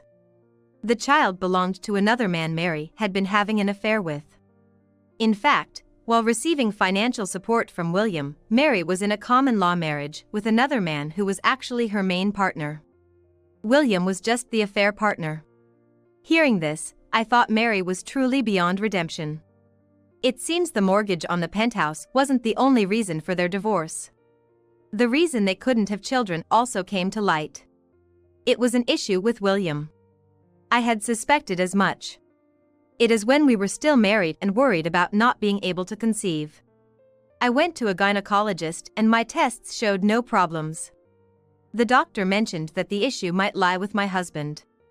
I had asked William to visit the clinic with me several times, but he insisted there was no issue on his end. If only he had been tested earlier, there might have been something we could do. I felt a bit of pity for William. I too was deceived by Mary. I'm a victim here. So please, consider starting over with me. Following that, Sophia spoke. I'm getting older, and I don't know how many years I have left. Having you back would be such a relief. Despite their emotional appeals, nothing they said could change my feelings by even a millimeter. There will never be a chance for us to get back together. I made it clear to them. Surprisingly, both of them began to prostrate themselves before me. I'll never cheat again. I absolutely need you, Patricia. William said, looking into my eyes earnestly. The moment you cheated was the moment you lost any chance with me. As I coldly dismissed him, Sophia began to get infuriated. How can you be so cold after we've begged like this? You're a terrible person. The worst kind of woman. Hearing that made me snap. The worst ones are you. Coming to me now, of all times. You and I are strangers now. Don't ever contact me again. Never, ever. I delivered my final blow to them. Perhaps my firm resolve got through to them because they finally backed down quietly. Without saying another word, they left their payment on the table, bowed deeply, and left. After that, I never saw them again. From time to time, I hear about how the three of them are doing through mutual friends. First off, Mary was scolded severely by her parents, just as I had asked. Then, she left her child with her parents and came to my company. She begged me for a job, saying she needed to work. Of course, I refused. She left quickly after being refused at first, but came back to my workplace several times. Eventually, I warned Mary out of annoyance. If you step foot on my company's property again, I'll call the police. Mary must have been frightened by that because she never showed up again. As an aside, Mary's common-law husband is unemployed and leaves all the household tasks to Mary, apparently.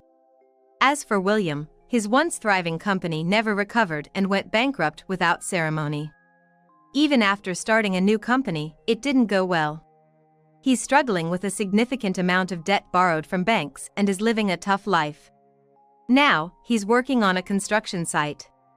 William used to call people who worked in construction the bottom rung of losers. He never imagined he'd end up on that side. But now I work in a sweatshop without time to think about such things. I hope he realizes that such work is not the bottom of anything. However, William and Sophia's income has drastically decreased, and they live together in a dilapidated, cramped apartment. On my end, I regularly hold seminars related to women's support. I enjoy a fulfilling life, hosting tea parties with my students. Moreover, my company continues to do well, and I'm not struggling financially at all. Most importantly, I've found a new partner. He's the entrepreneur I worked with on app development. Initially a connection through William, but now he supports me after hearing about this ordeal. We've found each other as the best partners, ready to face challenges together. I had a very hard time now I think of it, but at the end I got a lot of happiness and am living very happily. Hello? My husband had an accident. The call was from the police. Rushing to the hospital with my family, I found my husband lying on a bed, completely wrapped in bandages. And next to him was another person. The woman I hated so much it haunted my nightmares was lying there in a similar state. What happened? My husband's complexion turned even paler when he saw us enter the room. It's not what it looks like. Instead of showing concern for my severely injured husband, my father crossed his arms and glared at him with a look I had never seen before, making my husband start to sob. Seeing this, anger welled up inside me. Why are you crying? He was having an affair with this woman. That was something I could never forgive. The other party was too vile. And then, the situation took an unexpected turn. My name is Jessica. It's been 10 years since I married, and my relationship with my husband, Michael, is still good. We are known as a loving couple to those around us. I met Michael through an introduction by my father, Raymond, in what was essentially an arranged meeting. There's a fine young man in the company perfect for Jessica. Would you meet him just once? My father runs a company and mentioned there was a promising young male employee. It was rare for him to ask for favors. I agreed to the matchmaking meeting, wanting to help my father out. Sigh. A matchmaking date with the president's daughter, he can't really say no, poor guy. With that thought, I headed to the private dining room of a fancy restaurant arranged for the matchmaking. Surprisingly, I fell in love at first sight with the man sitting across from me. He was an elite graduate from a national university, a rising star in the company, handsome, plus friendly and easy to talk to. The more we talked, the more I was drawn to Michael's character. But knowing he couldn't refuse a second meeting because I was the president's daughter, I tried to end the meeting without revealing my feelings. Despite this, Michael said he wanted to meet again. I was overjoyed at that moment. Soon enough, we got married and were blessed with 3 children. Our kids grew up to be honest and kind, and I often feel I am truly fortunate. However, lately, I feel like the conversations between Michael and me have decreased, especially when it's just the two of us. Conversations with the children are normal, but conversations between the two of us have decreased dramatically. Even when I try to initiate, he gives half-hearted responses while on his phone, which is starting to make me sad. Now, 10 years into our marriage with 3 kids ranging from upper to lower elementary school, I'm still just 32 and in my prime. It's not wrong to want to feel like a woman in front of my husband, not just a mother, right? I don't necessarily need the lovey-dovey stuff, but I want to feel like we're still romantic partners. Is Michael going to be late again tonight? It's 11 p.m., the kids are asleep, and I'm waiting for Michael in the living room with the TV on. I must wait for him tonight. I need to hold his hand. I need that energy recharge. I've been having the worst dreams lately. In them, my despised older sister, Laura, appears and takes away something precious to me every time. These aren't just dreams, but memories from the past, and I hate that I have to relive those awful feelings. My sister was beautiful but notoriously ill-tempered. Particularly harsh with me, starting in upper elementary school. The bullying began with typical schoolyard torments and grew more insidious over time. She destroyed and stole things I cherished. Not just objects but relationships too. I was isolated throughout my school years. My parents always protected me, but there's only so much they could do under the same roof. There is a limit. That's why they encouraged me to marry early.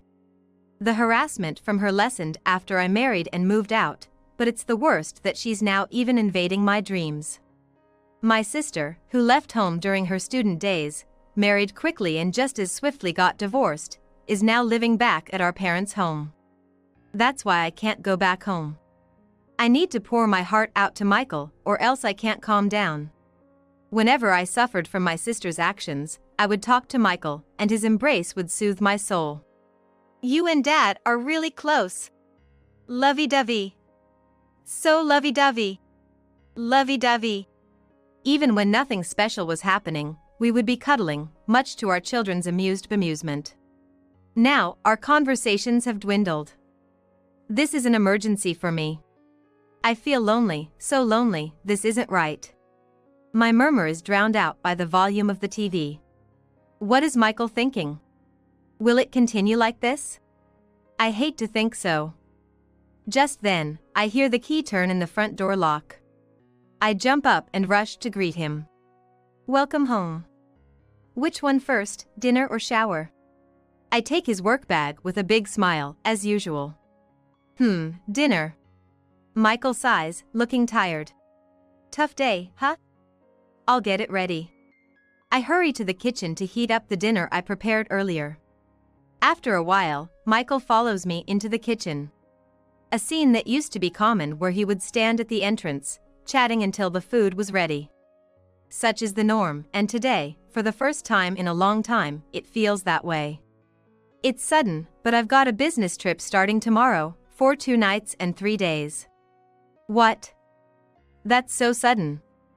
Where's the trip to? Florida. So I'll be leaving first thing in the morning. While loosening his tie and shrugging his shoulders, I hide my disappointment and smile. Florida, huh? Key lime pie? Cuban sandwich? You really love your food, don't you, Jessica? Michael laughs. No, it's not like that. It's for the kids to enjoy. I'll buy some. Sorry for always leaving the house stuff to you. Well, what's with the formal talk all of a sudden? It's totally fine. Taking care of the house is my job. Having married right after college, I've never worked outside. So I respect and want to support Michael, who works hard. I'm done. Should I get ready for your business trip while you eat, Michael? Nah, I'll do it myself, it's fine. You have an early start tomorrow, Jessica. You can go to bed without waiting for me. Really? Well then, I might just take you up on that. I'll see you off tomorrow then. I set the reheated food on the table and take off my apron. Good night. Michael has somehow pulled out his phone, seemingly oblivious to my words. a creeping loneliness envelopes my chest. With no response coming anytime soon, I head to the bedroom. I forgot to mention about the dreams. Taking a deep breath to calm my heavy, anxious heart, I try to soothe the unresolved worries on my own and drift off to sleep. And now, it's the third day since Michael left for his business trip. I've been feeling melancholy doing the household chores alone. Truth be told, on the day of his departure, I overslept and couldn't see him off. I woke up at the usual time, only to find that Michael had already left long ago. Unable to have a proper conversation, unable to share the nightmares I had intended to talk about, and unable to see him off. For the past 3 days, I've been feeling down, unable to lift my spirits. I can still manage to be my usual cheerful self in front of the children, but it's different when I'm alone. I wish he would come back soon. I mutter to myself, and then the phone rings. Which came first, my mutter or the phone ringing? It's a miracle I even noticed the call, considering I usually have it on silent mode, only vibrating. It was a miracle that I noticed the incoming call. Hello, an accident? The call was from the police. Your husband has been in a serious accident and is in critical condition. Please come to the hospital with your family immediately. Yes, I understand.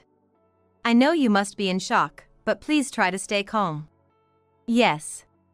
What is the person on the other end of the smartphone saying? My mind went blank and couldn't keep up. Before I knew it, the call had ended. My mind raced desperately. Michael has an accident at the hospital. My hands were shaking. What should I do? Those words kept spinning in my head. Suddenly, the faces of my children came to mind, and I slapped my cheek hard. Calm down. With a somewhat calmer heart, I started calling the children's schools, my in-laws, and relatives with trembling hands. I needed to get to the hospital where Michael was as soon as possible. Somehow I made it to the hospital, and my thoughts froze again. There was my husband, wrapped in bandages, lying on the bed. And in the next bed was Laura, from my nightmares, was lying there in a similar state. What does this mean? Michael turned even paler when he saw us enter the room. Mom, Dad, oh, my father-in-law too, oh. Instead of showing concern for Michael's severe injuries, my father was folding his arms and looking at him with a terrifying expression I had never seen before. It wasn't just because Laura was there. My father had been briefed by the police and had been wearing this face ever since he returned. Daddy's all wrapped up. Like a mummy. The youngest child's cheerful voice seemed to break the tense atmosphere among the adults. But the older two were not so young as to be oblivious to the situation. The eldest son, in particular, was casting a disdainful look at his own father. And before I knew it, a man named Bob, one of my father's subordinates, was beside him, looking quite uncomfortable as he glanced at Michael. Bob. I'm sorry, but could you take the kids out for a bit? Yes, sir. Why is Bob here? Michael's face contorted as he struggled frantically, as if trying to escape.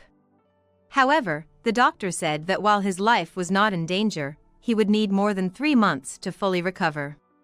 He couldn't possibly move. Bob has been our driver up to this point. I heard a lot about you on the way here. Apparently, you've been on a family trip these last few days. Ah, well. The previously timid gaze sharpened, glaring at Bob. Bob gave us a small nod and left the room with the children. But I still couldn't grasp the situation.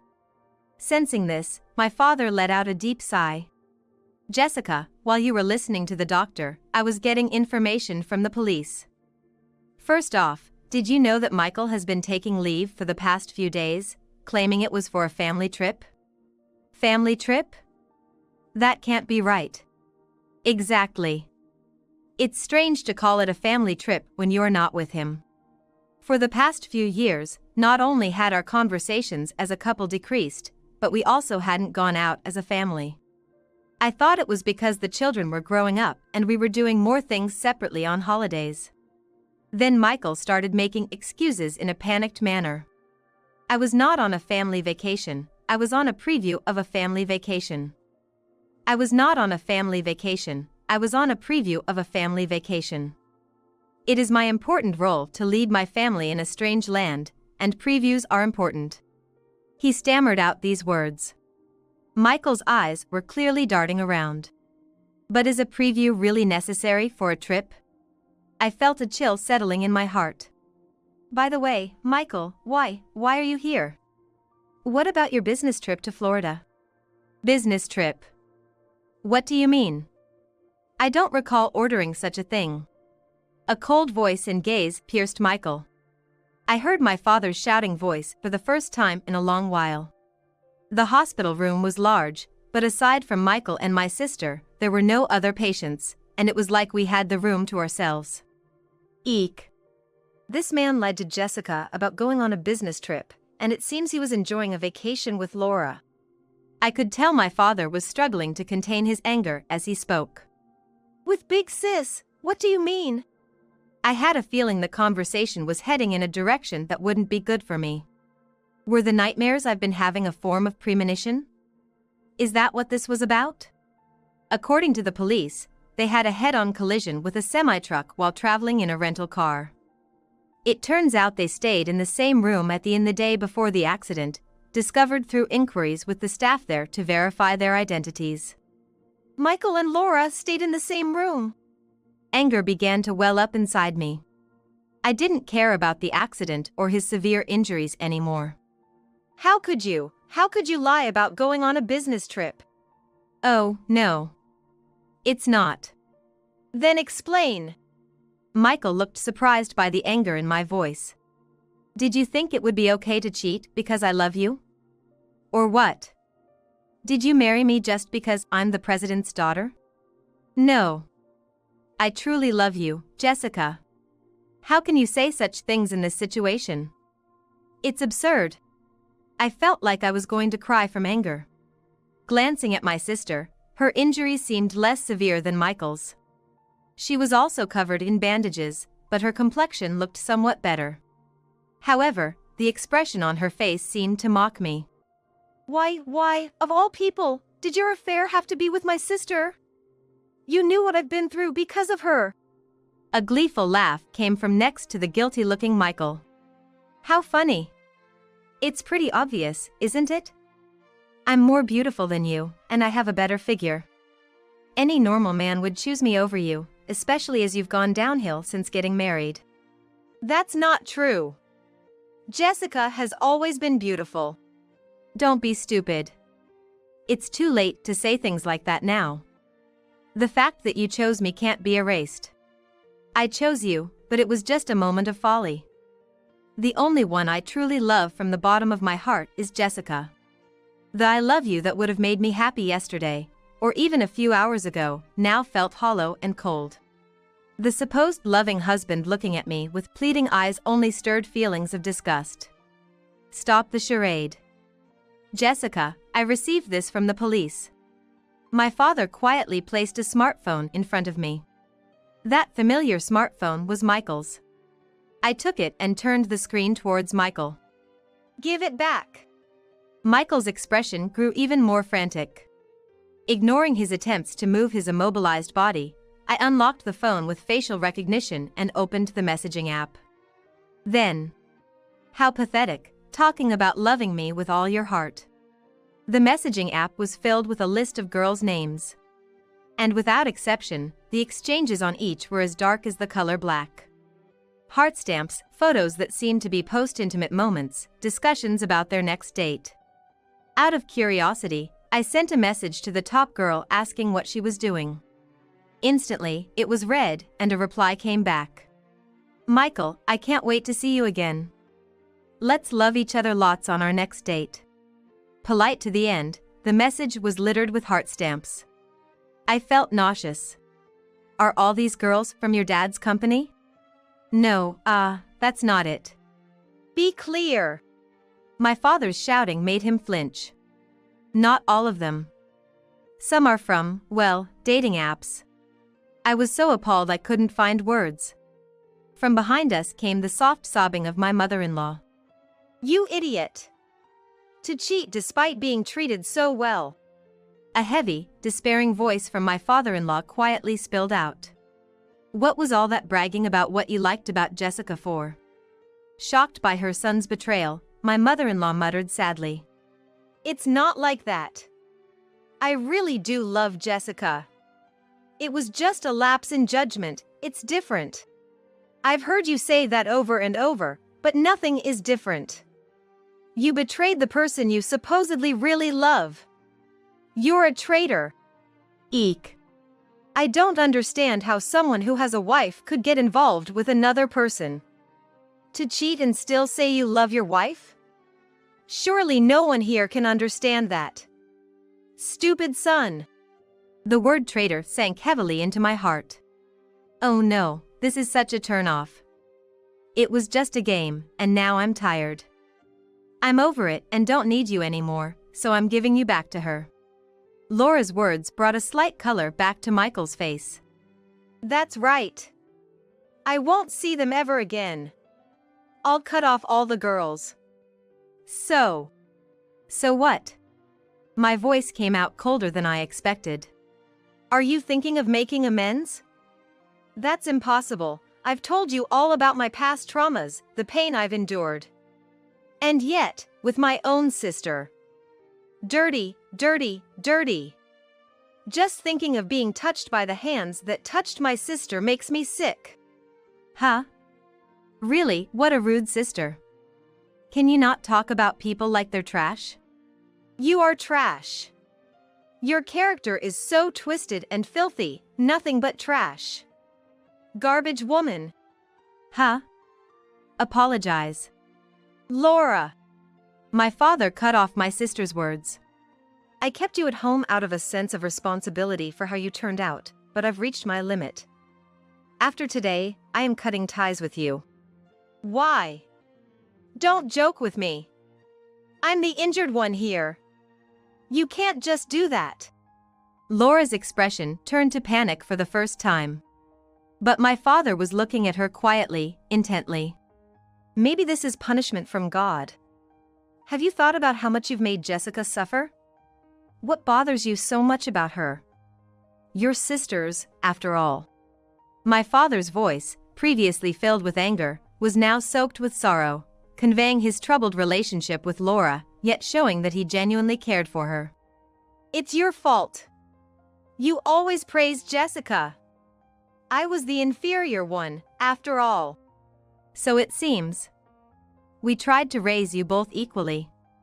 It's natural for parents to praise their children when they get perfect scores on tests or win awards in sports. Jessica just had more of those occasions. It seemed Laura had always been jealous of me.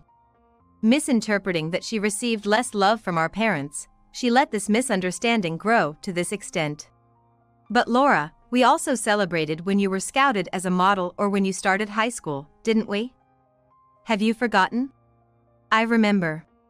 For both my celebrations and Laura's, our mother would cook lots of our favorite dishes, and the four of us would gather around the dining table. There might have been no conversation between us, but both our parents spoke to and praised us equally. In the end, you were just projecting your own insecurities onto Jessica. And now, you've crossed a line that should never have been crossed. I don't care. Don't say you're cutting ties. I have nowhere to live. Despite our father's sorrowful voice, Laura thought only of herself. From now on, I will hire a lawyer. Be prepared for the lawsuit for alimony from both Michael and Laura after your discharge. You're going to sue your own daughter. That's heartless. Tears streamed from Laura's eyes. However, knowing those tears were for herself, I felt no emotion. Alimony, you're not going to divorce me, right? I'll change. I'll never cheat again and will only care about my work and family. Of course we're getting a divorce. I might have considered it if the other person wasn't my sister.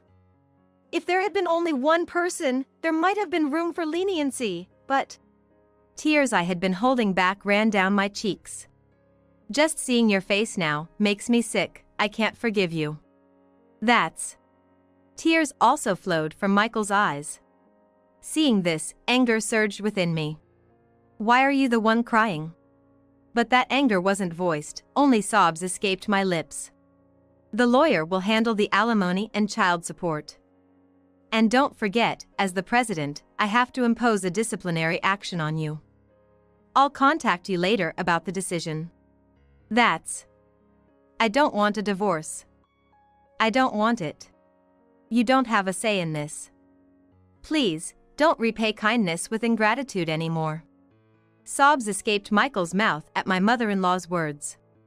After ensuring Michael had finally fallen silent, my in-laws bowed their heads to my father and me with somber expressions. We are terribly sorry for the trouble our foolish son has caused. We assure you, we will not let him cause any more trouble. My father nodded quietly, and we left the hospital room, his arm supporting me. Once in the deserted lobby, he made me sit and handed me a drink. Are you okay? I'm okay. I've calmed down a bit. Are you sure about the divorce? You can think it over. My father knew how much I loved Michael. Even after getting married and having children, I was always talking about Michael, which made him smile wryly. But I shook my head no. I can't anymore. I will divorce him. But I can't afford the lawyer fees. The money I had access to was limited. I was a full-time homemaker who had never worked. I needed to find a job and felt overwhelmed with uncertainty. Don't worry about that. I will cover the lawyer fees. I was the one who recommended Michael as a partner for you. You have a future to think about. I will work too. I can't just rely on others, it sets a bad example for the kids. But maybe I can accept help with the lawyer fees. Of course. You should rely on it. My father's sad, quiet smile as he patted my head brought tears to my eyes again. 6 months later, simultaneous with Michael's discharge, we divorced. Thanks to the lawyer introduced by my father, the process for alimony and child support went smoothly. From Laura as well. Laura was reluctant until the end, but it seemed that my father's declaration of cutting ties was serious, and she was kicked out of the house right after her discharge. I felt a sense of justice served. Laura had always been careless with money and had debts. Now, I heard she was working at a nightclub to pay off her debts in alimony, but apparently, her earnings were not great due to her age.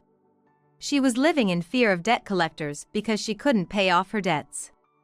As for Michael, he was, of course, fired from my father's company. He lost his title as the prospective president and was left with nothing. No one approached the fallen Michael. The mistresses in the company quickly lost interest and left him easily. Later I learned that Michael, using his position as the future president, had lured girls with expensive gifts. Once the material possessions and status were gone, those attracted to them left swiftly. I couldn't help but laugh. But I had no intention of forgiving those women. I made sure to claim substantial alimony from each of them. While not all of it has been collected yet, I plan to receive every penny. As for me, I started working in an administrative role at my father's company. I had always been a homemaker. My body was not yet accustomed to working, but with support from those around me, I was managing quite well. My personal life was also supported by my children. They must have had their own thoughts about the situation. They were trying to support me, understanding how much I loved their father and how his betrayal affected me. I was worried they might rebel, but that fear was unfounded. They were concerned that I might break down from the shock and took care of me. I thought they were still children, but they had already grown up. Ironically, this incident helped them find their future goals. Each of them is now studying hard, aspiring to become a doctor, a lawyer, and a business owner, respectively.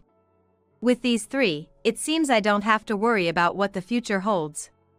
I will protect them until the day they achieve their dreams and leave the nest. All right. I'll give as much as I got today again. With renewed determination, I faced each day. Mom, help me. The voice of my daughter Sophia on the other end of the phone was faint, as if it could vanish at any moment. I haven't eaten anything for days, I can't go on. Help me, Mom. I strained to make sense of her choppy voice. She must be too weak to speak properly. Sophia was staying with my sister-in-law Mia, supposed to be enjoying her college life since spring. However, the call that day was clearly out of the ordinary. Sophia! Hang in there! I'm coming to get you right away. She might be involved in some incident. With that thought, I couldn't stay put. I got into my car and drove to my sister-in-law's house, hoping desperately that she was safe. I just hope she's safe. That was all I was earnestly praying for. As I arrived, I rushed into the house without hesitation, but no one was there. The silence and the strange atmosphere in the empty house sent chills down my spine. Then, from the stable in the yard, I heard the high-pitched neighing of a horse and a distressing scream. My name is Amelia Miller. I'm a single mother in my 40s. My daughter Sophia has been my sole responsibility since my husband James passed away when she was in elementary school.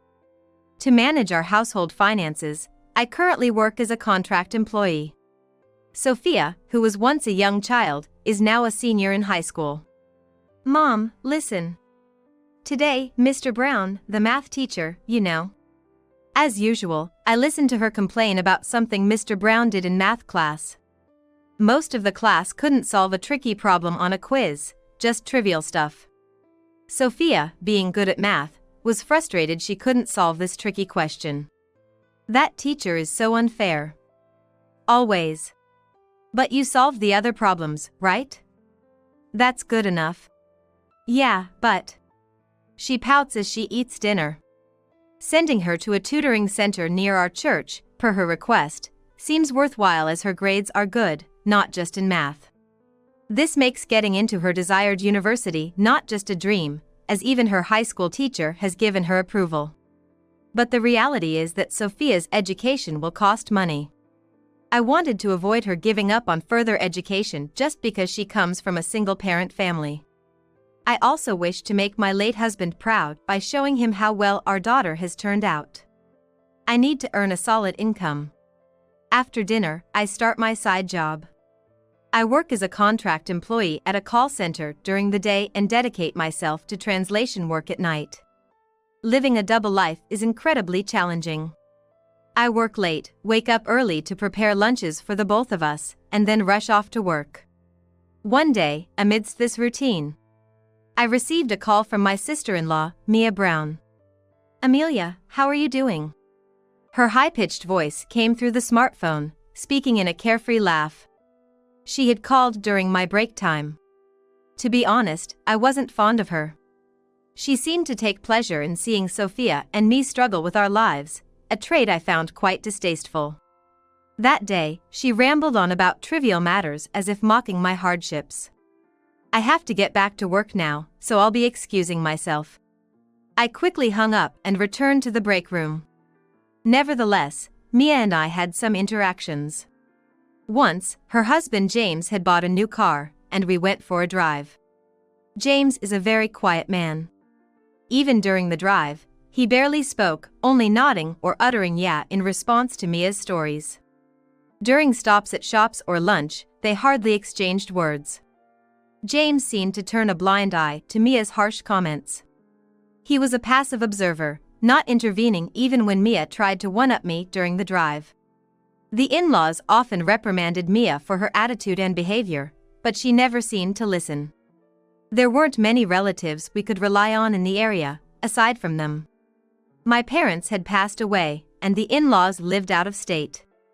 Aside from them, there were hardly any other relatives we could rely on in the area. My parents had already passed away, and while my in-laws are still alive, they live out of state. There have been many times when I felt alone, but there's no use lamenting over it. I thought it was essential to maintain a good relationship with them, at least with those who were nearby.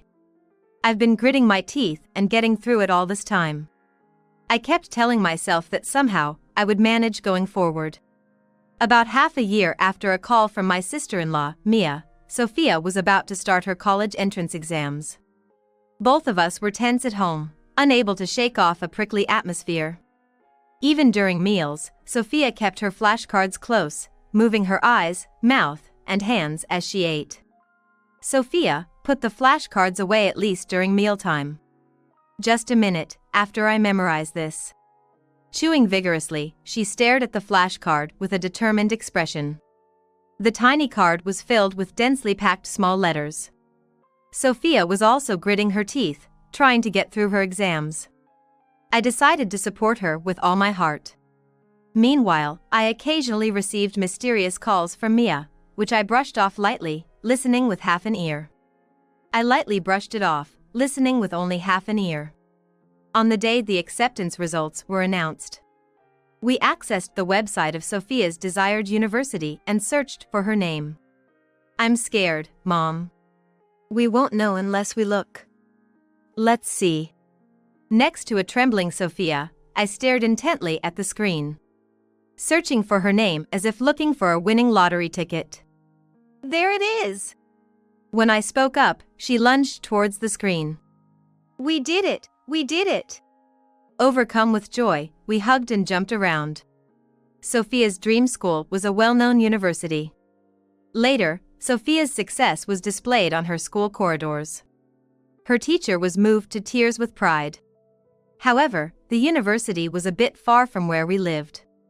Sophia needed to live alone. Tuition, living expenses, and rent.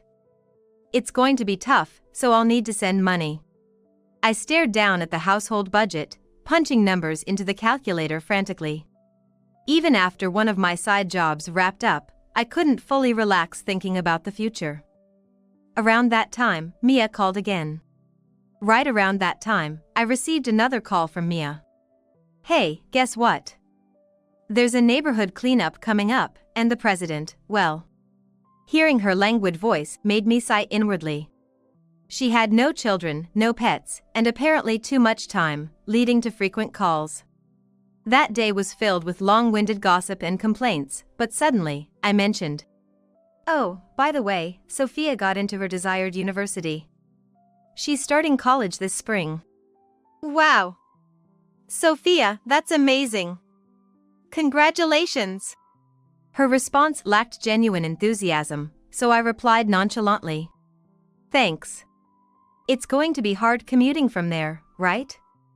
She's living alone? Yes, that's the plan. How about she lodges with us? You're short on money, right? Mia's sudden offer took me aback. What? You know, we don't have kids, so we have spare rooms. Indeed, from Mia and her husband's place, it was a feasible commute to the university. However, I was wary. It's kind of you, but James is there too. It's fine. We were just talking about renting out the spare room. The lodging would cost about $600, including utilities and internet. All things considered, it was quite a deal. The arrangement didn't seem bad, but I decided to consult Sophia before making any decisions. I'll be waiting for a positive response. Mia ended the call cheerfully, likely pleased with the prospect of extra income. Thinking about earning $600 a month just by renting out a room, it must be a happy prospect for her. But I couldn't shake off my suspicion about Mia's motives. I planned to discuss it with Sophia and go from there based on her reaction. When I mentioned it to Sophia on her way back from tuition, she surprisingly leaned into the idea. Can I really stay at Aunt Mia's for $600? It would be financially helpful, but it's all up to how you feel. After a moment of silence, she decided. Of course, if you'd prefer a proper apartment, we can look for that instead. I want to lodge at Aunt Mia's. Really? You're okay with that? Yeah, it'll lessen the burden on you, Mom. I think it's a good idea.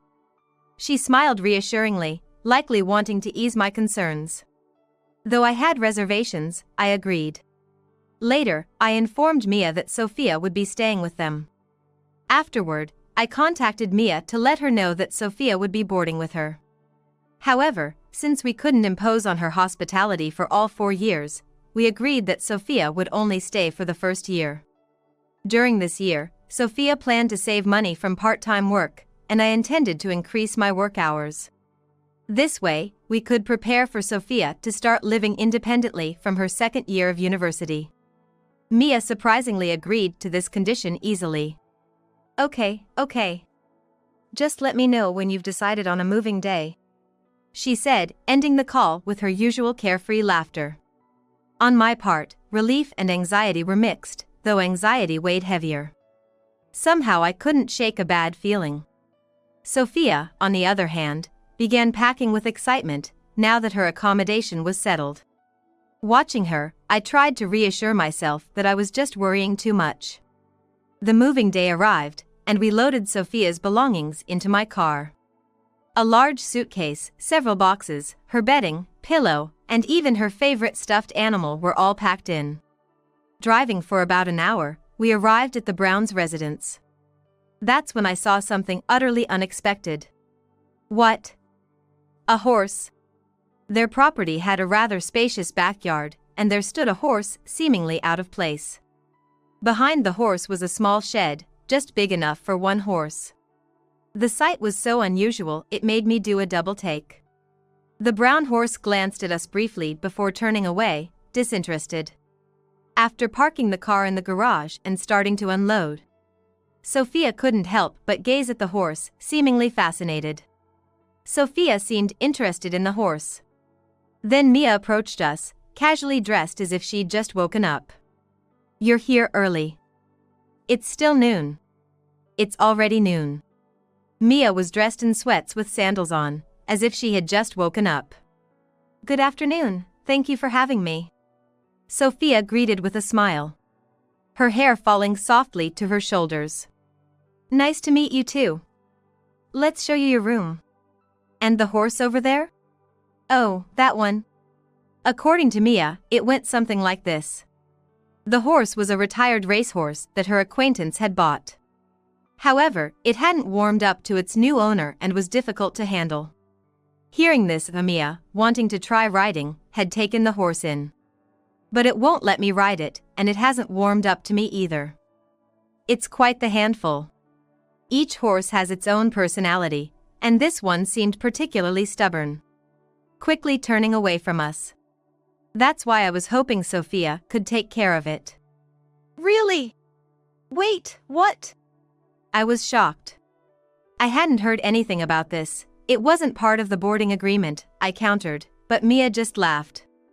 "Students are always free, right? It shouldn't be a problem to take care of a horse. Sophia needs to work part-time too." Hearing this, Sophia intervened between Mia and me. "It's okay, Mom. I want to become friends with that one." "Really?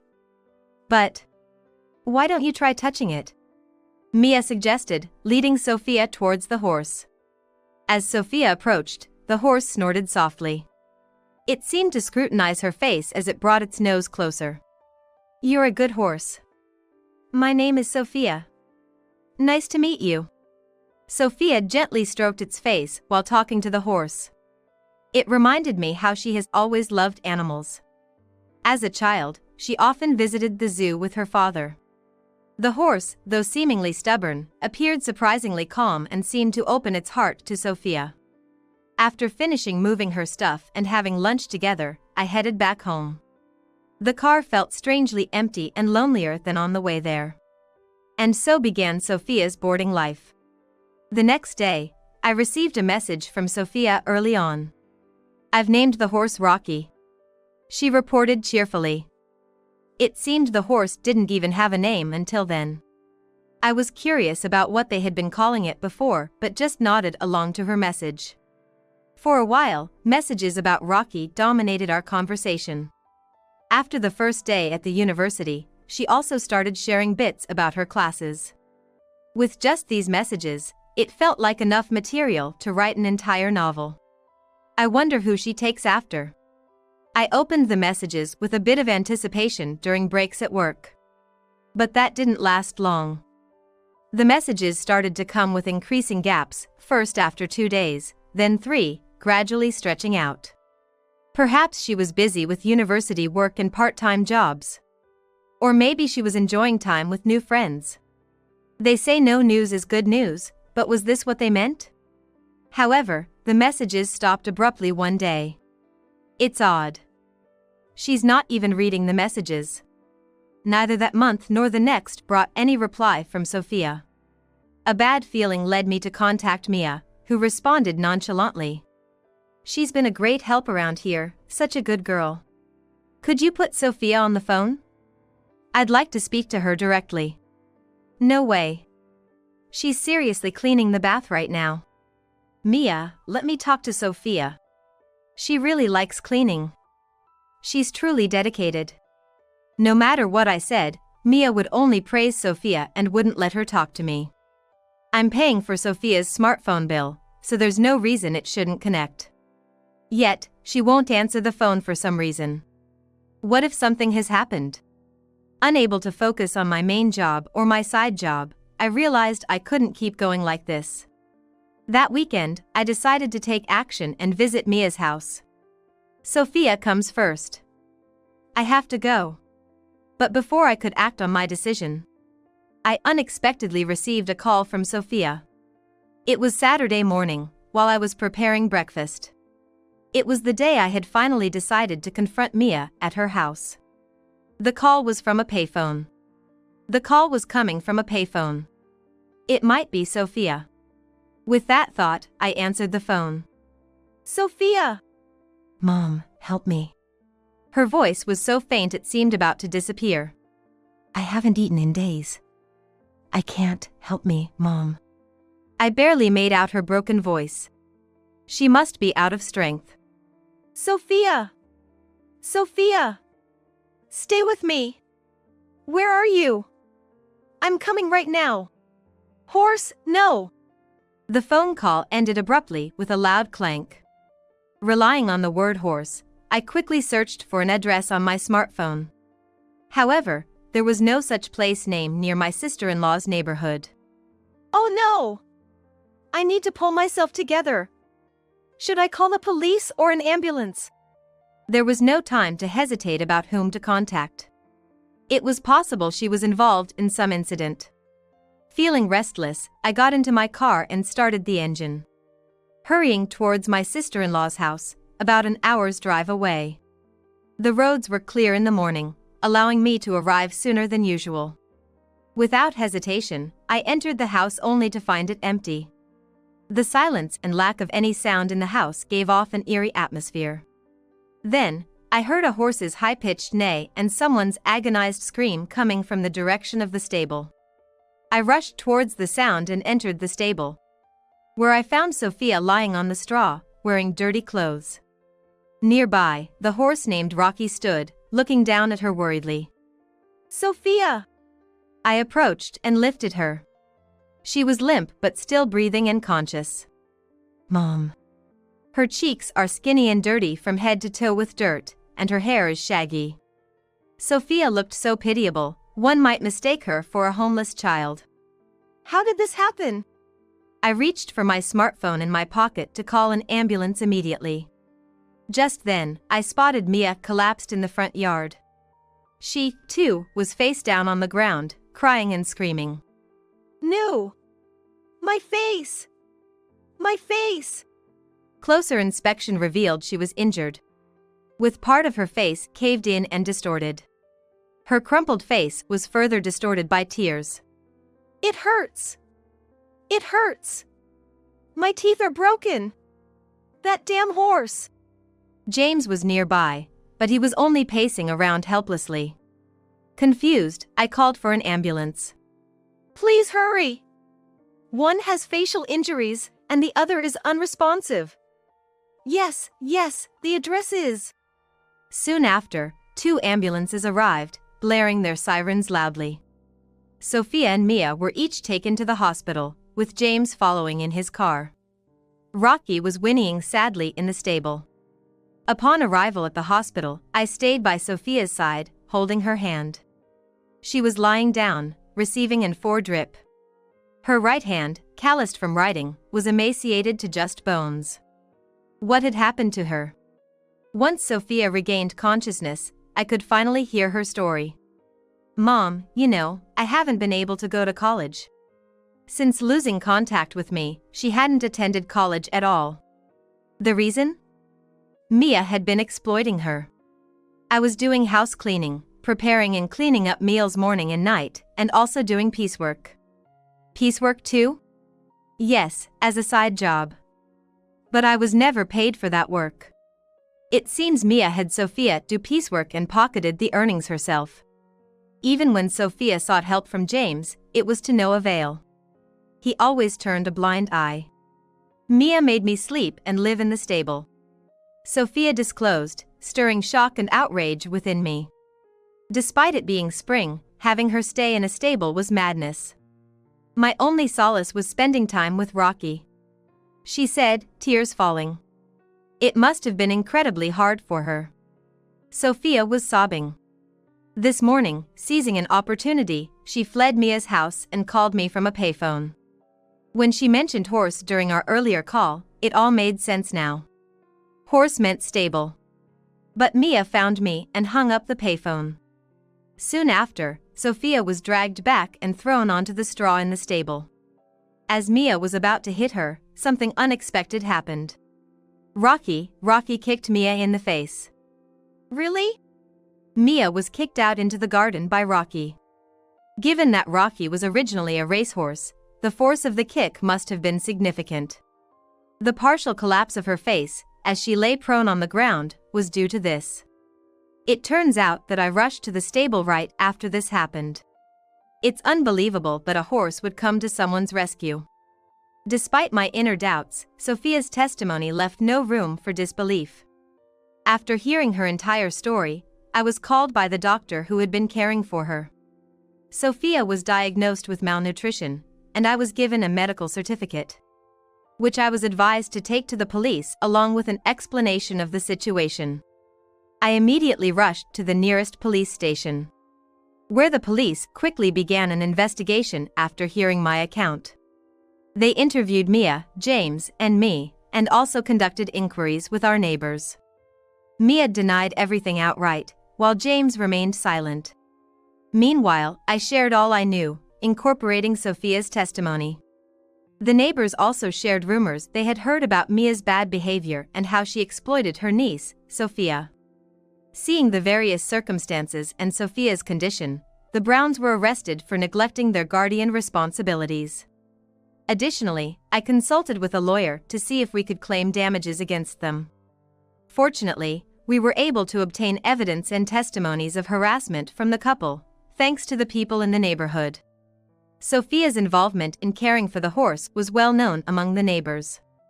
Every time someone passed by, Sophia would lament that she couldn't attend university because her aunt was making her do all the work. No news is good news, wasn't the case at all. I deeply regretted having Sophia board with them. The more I learned the truth, the more my heart was overturned. Thinking about how much Sophia had been hurt these past months was suffocating. Based on these testimonies, I filed for damages against the Brown couple. "If you want money that badly, take it," they retorted, and surprisingly, they paid up all at once without further ado. While Sophia was recovering and taking a break from school, I heard from Mia again. Mia and James were given probation and allowed to return home. However, Mia's collapsed face was diagnosed as irreparable. She found it terrifying to see her face every day, breaking all the mirrors in the house. She became reclusive, loathing the thought of anyone seeing her disfigured face. James was transferred to a different department as a consequence of his arrest. Facing imminent retirement, he was pushed to the sidelines and opted to resign. Effectively, it was as if he had been forced out. The severance pay was less than expected, and the couple struggled financially. Later, I learned from the neighbors that the couple's bad reputation had spread, making them outcasts. I often wondered about Rocky in the garden, which Sophia also cared about during her hospital stay. Don't worry. Rocky is now. I convinced Mia to find Rocky a new home, and thankfully, a local farm agreed to take him in.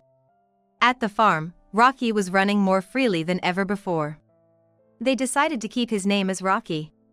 That's wonderful. Sophia smiled, relieved. Sophia subsequently recovered well and was successfully discharged from the hospital.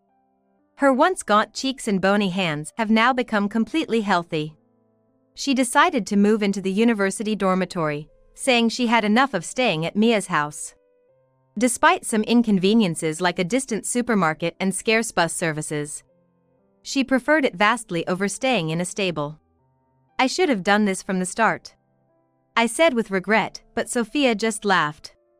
But meeting Rocky was a good thing. As we talk, we are currently visiting the farm where Rocky is. He galloped freely inside the fence, looking beautiful and hardly like the same horse from the small stable. Seeing Sophia, Rocky approached slowly, snorting gently. When Rocky noticed Sophia, he slowly approached and snorted softly. While licking Sophia's cheek, he showed a face that seemed both affectionate and playful. He was a very charming horse. "Rocky, that tickles," she laughed while stroking his face. 4 years later, Sophia graduated from college successfully. She had started job hunting early and managed to secure an offer from a major corporation. It all happened so fast. There had been many challenges before and after her enrollment, but those made this day feel even more precious. "Mom, thank you so much for everything." She expressed gratitude in the dress I had bought for her for this day. She looked so bright and proud in it. I'm convinced that her Father in heaven is looking down on her with a smile.